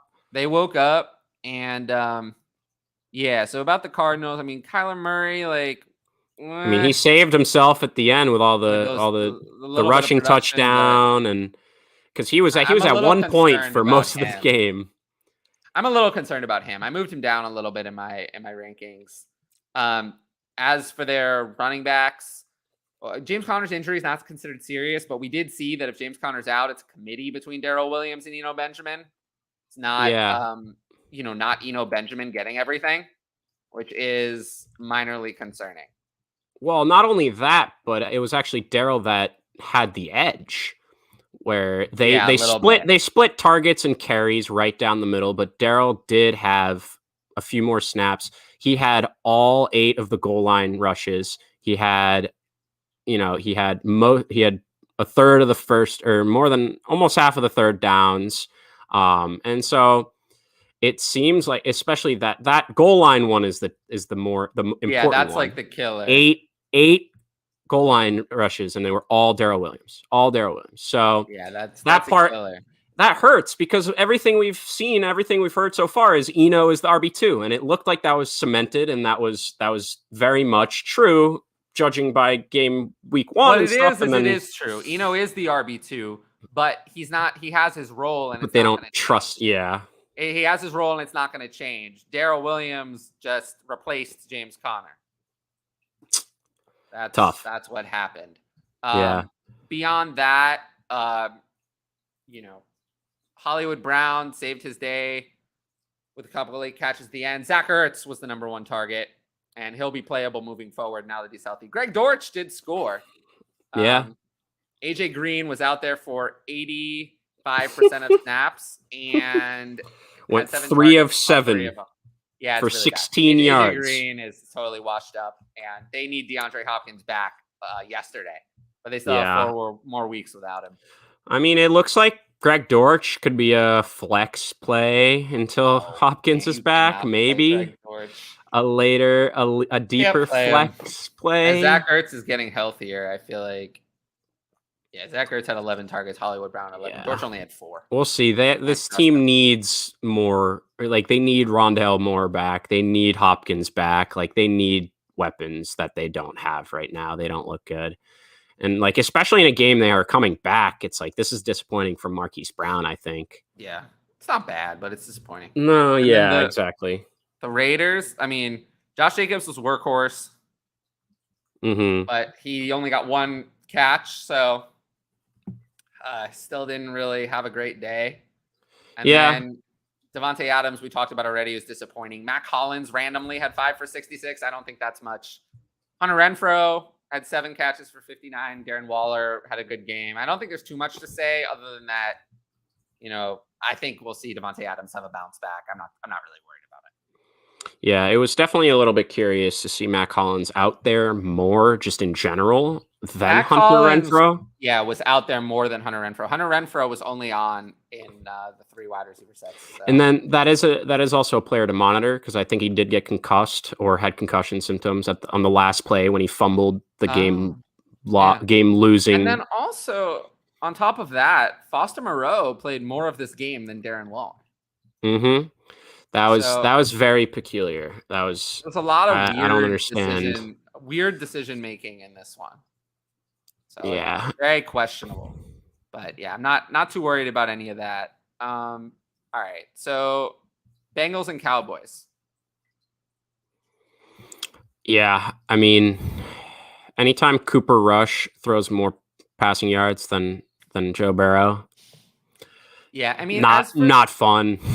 As for the Cowboys side, in terms of like Dynasty, I mean, Cooper Rush is going to be replaced when Dak comes back. I don't think there's much to say there.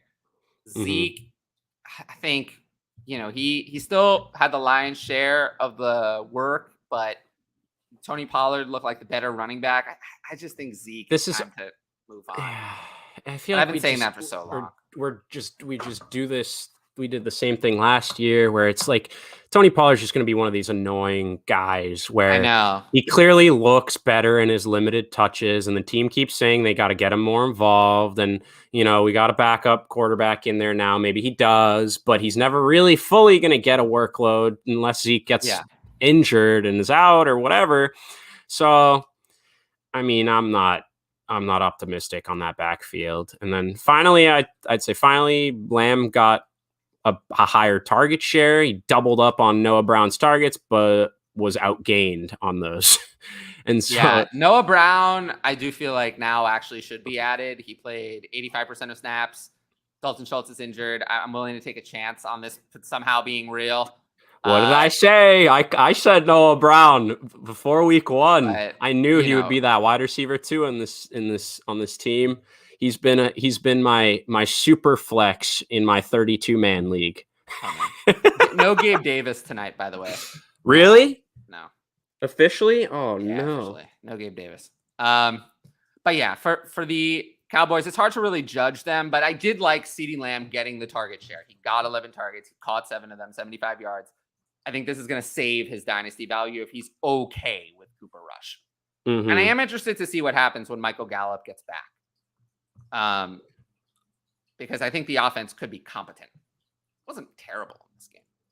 Next is the Giants and then the Commanders. So they have a couple of matchups that aren't too bad. So we'll see if Michael Gallup does come back. It is kind of ironic about the Cardinals. They usually trail off the other way around. That's true. Lamb seems to think that Gallup is coming back and he'll be great. I don't know if you saw his quote. He called Gallup a walking 100 and a touchdown. It's like, hey, I wish you would do that, bud. I know. What about the Bengals? How concerned are we about Joe Burrow? I'm not that concerned. I do think they've faced a strong D line in both of these games. Obviously, TJ Watt got hurt last week, but the Cowboys, they have a solid defense like that, and that front line like very, very hard to stop completely. And we know this. I think this was the biggest fake out going into the season. We were told the Bengals heavily upgraded their O-line. Burrow's gonna have so much time to pass. Joe Mixon's gonna have all the lanes to run. That's all I was told this summer. They signed these guys and they look freaking awful. The good news is that the Bengals literally do not involve anyone other than Higgins, Chase, Boyd, Mixon, and Hurst. Anybody. Literally, those are the only people who play. We see the other Michael Thomas sometimes. He played one snap in this game. Other than Samaje Perine coming in to give Mixon a breather and blocking tight ends coming in. They don't go to anyone else ever. Which we can appreciate that. Which is as nice. Fantasy Chase players. Is obviously still the man. T. Higgins was also good coming off the concussion. He actually led in targets, so I'm not really concerned about him. And then, on top of that, they're Tyler, but it's kind of what I said. Tyler Boyd, unusable when Higgins and Chase are in the lineup. And Hayden Hurst is like high-end tight end 2 probably for the rest of the season. Although given the way tight end is, he might be a low-end tight end 1. He's been looking kind of he's actually been usable. Looking good, surprisingly. Definitely been looking usable in the tight end scape. Joe Burrow's going to have better days. Joe Mixon, not a great game, but it is what it is. He's getting all the work, so I'm not worried. I do think Burrow will, in the next 2-3 weeks, he's going to have a big blow-up game. I think he's due. He has the weapons at his disposal. He's not going to get blanked forever. I know we were all down on him. There's gonna have to be a big game soon. Yeah, not down on him, but some people had him in their top 5 quarterbacks for 2022. The Jets are this week. I am holding out hope. Bang. Holding out hope. I had Lamar, Saquon, Derrick Henry, Tyreek, Rashad Bateman, Mark Andrews. It's a pretty good week. Yes, Saquon maybe not so much, but the others, Lamar and Andrews and Bateman and Tyreek is pretty good. All right, last game. Yeah. Watch this whole one. Bears and Packers. The Bears came out and I think they scored first, didn't they? Yeah, they scored a touch. I forget exactly how it went down, but essentially in this one, it's pretty simple. Let's start with the Bears. Justin Fields cannot start him. Can't start him if he's going to have 70 passing yards. Any receivers? Nope. Can't start any of them. Leader was Equinemius St. Brown. Tight ends? Nope. So we're looking at basically David Montgomery, probably. So I will say David Montgomery came out, looked good, and was the clear starter. The only time the offense could move the ball was when they just gave him a few carries in a row. And no, there's nothing wrong with Khalil Herbert. The only time the offense could move is running with a running back. Khalil Herbert was good too. Yeah, that's true. It wasn't David Montgomery specifically, although he did look good. Khalil Herbert also looked good. But it's clear that the coaching staff is not moving away from David Montgomery yet. They are sticking with David Montgomery as their starter. He played 80% of snaps. He dominated. Even though Khalil Herbert looked good, they didn't go to Khalil Herbert more. So, but that's the only thing they could do. They couldn't do anything any other way. So I think that, you cannot start Justin Fields even with a rushing upside. He did have he should have had 2 rushing touchdowns, but even so, it's a huge risk if you're just going to have 90 total yards produced to start someone like that. So he's completely unstartable. Any other weapons? It's just David Montgomery, and that's it. You cannot start anyone else. Agreed. Yeah, and in Dynasty, I would use this opportunity to sell David Montgomery because I still think they're not committed to him next year. I think their starter for 2023 is not on the roster. It's someone else. And then.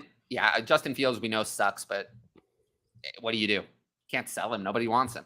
Who wants to buy someone who you can't use? So I think you just have to hold on. Yeah, he's just gonna stew in my taxi spot. And then Darnell Mooney is like, I guess you got to hang on to him too in Dynasty. Yeah, I mean it's really so far this season. It's a lot of these guys that we said. Yeah, I know their offense is not going to be great, but they're going to be a number 1 or number 2 option. It's like those are the guys have not worked out. Yeah, they never really do, but they are enticing during draft season when you're like some of those players were actually good. Like Darnell Mooney and Cole Kmet had plenty of volume last year, but somehow the volume has become worse instead of better, which I don't think anyone predicted. Yeah, I don't think anyone predicted that this would happen. It's like, no more Jimmy Graham and Allen Robinson, but you guys are going to get less. Someone posted a comment on one of my posts of about Darnell Mooney, and they were like, Bears stop throwing to the only 2 players who produced last year, and that's their offense. And didn't acquire it's literally players. Like they were like they heard your rant, and they were like, hold my beer. We can do even worse.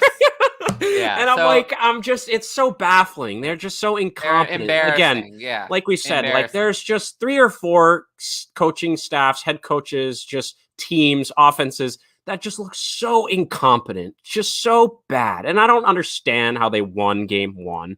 I think that was just more of a testament of San Francisco just letting them win and losing more than the Bears winning. But it just sucks to see, because those are good, like, Kmet and Mooney, they're not bad necessarily. And like they were able to produce to an extent last year. And it's crazy to me. Like Ryan brought it up at the beginning of the show a bunch of times. Like Justin Fields threw 11 passes. And looked bad 11. On those, by the way. He looked bad on those. He's thrown in 2 games less than half of what Joe Flacco threw in 1 game in the first game. But I don't think there's anything more to say about the Bears. What about the Packers? Aaron Rodgers looked good, but you're not going to – this just doesn't cut it for fantasy. Like, he doesn't run anymore, really. He did have 5 carries, but they only went for 10 yards. And then he just wasn't good enough.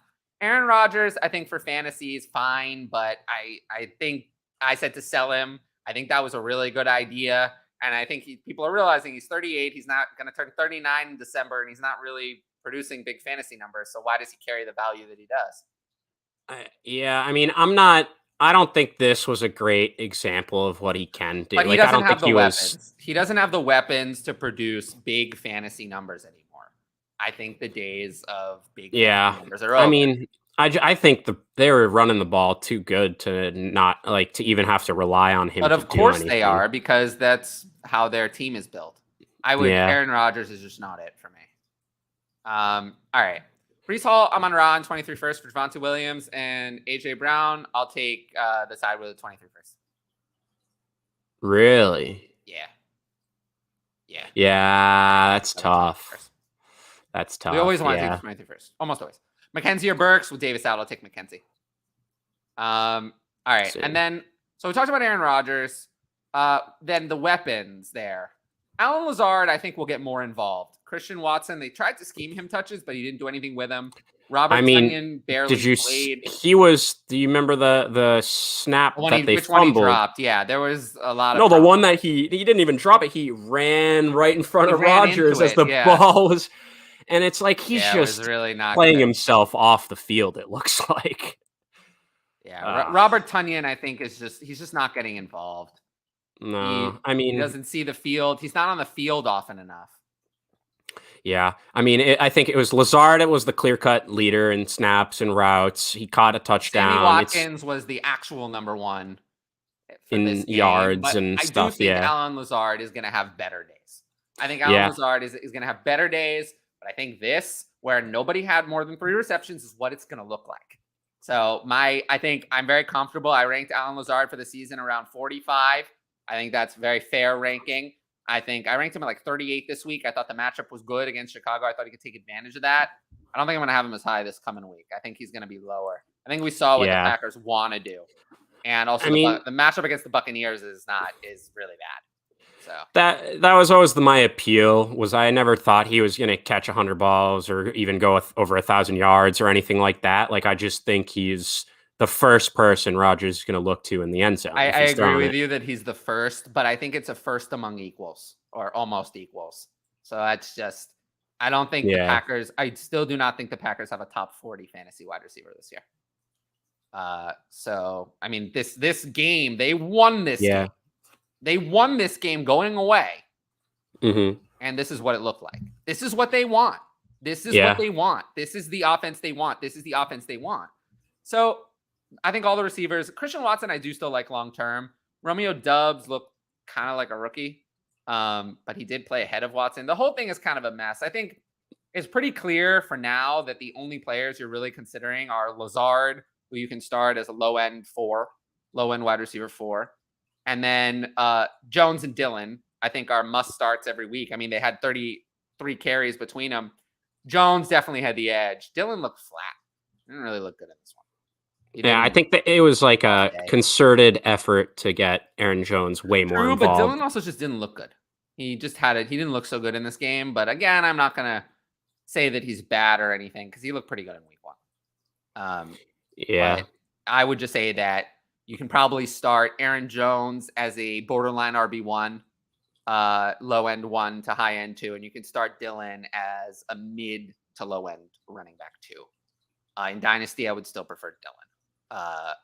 But I think people went a little crazy on his value after last week, and I didn't really move him up. I didn't see that. I didn't see week 1 as a big reason to move him up, and I don't see week 2 as he got 18 carries. It's not like he wasn't involved.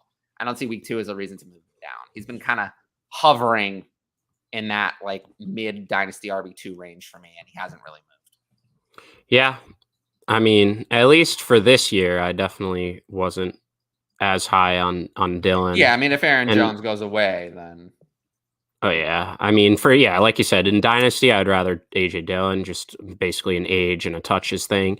But for this year, I do think, like, anytime they don't get Aaron Jones the ball enough, it doesn't seem to go well. And they make an effort to really get him the ball. And I do think he's their best player like that can take the ball and most just explosive, big playability guy. Obviously AJ Dillon's awesome too, but he doesn't possess that explosiveness that can take any catch to the house. Different kind of explosiveness. Oh yeah, no, I agree. He possesses a power explosiveness. Mm-hmm. No, and he's great in his own right, but I just think Jones is really the only guy that can catch a screen and take it to the house, right? Like, and actually Dobbs is the only other one that they were really looking to get him the ball on some of these screens and get him out in space with blockers out in front. And I think they can open up kind of a little bit more what they do with Lazard back, because Lazard is such a good just blocker as well. I think that's something they miss. They spotlighted a couple of his really good blocks. And that's something it's like definitely, I mean, he's 6'5" or something. Like he's a big guy, and it makes sense. That's why he's getting looked at in the red zone, and it makes sense that he's a good blocker. And so they will use him to get these other guys, Watson and Doubs, into space with Lazard and blocking out in front, and some of these other linemen flying up. And so I don't know. I think I'm not as worried or concerned with Aaron Rodgers overall, but I agree with everything else where it's Jones kind of low end RB1, Dillon kind of low end RB2, Lazard very basically like a wide receiver 4. And then that's kind of it. And like the tight end, maybe you can throw a shot at Tunyon if you're in desperate need or something, but I'm not really expecting too much. Yeah. Well, anyway, we've made it to the end of another we did it. marathon show. I wasn't sure I was going to get through this one, but we brought on a mysterious Akash in the middle of it. Ryan had to go super early. But yeah, enjoy your Monday night doubleheader. If you're still watching, make sure to like, comment, and subscribe. Hit the notifications bell. If you've made it through 3.5 hours, I would really appreciate that. And yeah, I will see you all tomorrow on Ask DLF at 9 p.m. Eastern, simulcast on here and the DLF channel. And then, we'll be back here next week, same time to recap week 3. Absolutely. Yeah. Hopefully it's just as exciting as this week was in terms of real football. So I'm hoping for it. Hopefully my teams do better, though. Yeah. But anyway, until then, I'll see you all later. Peace out.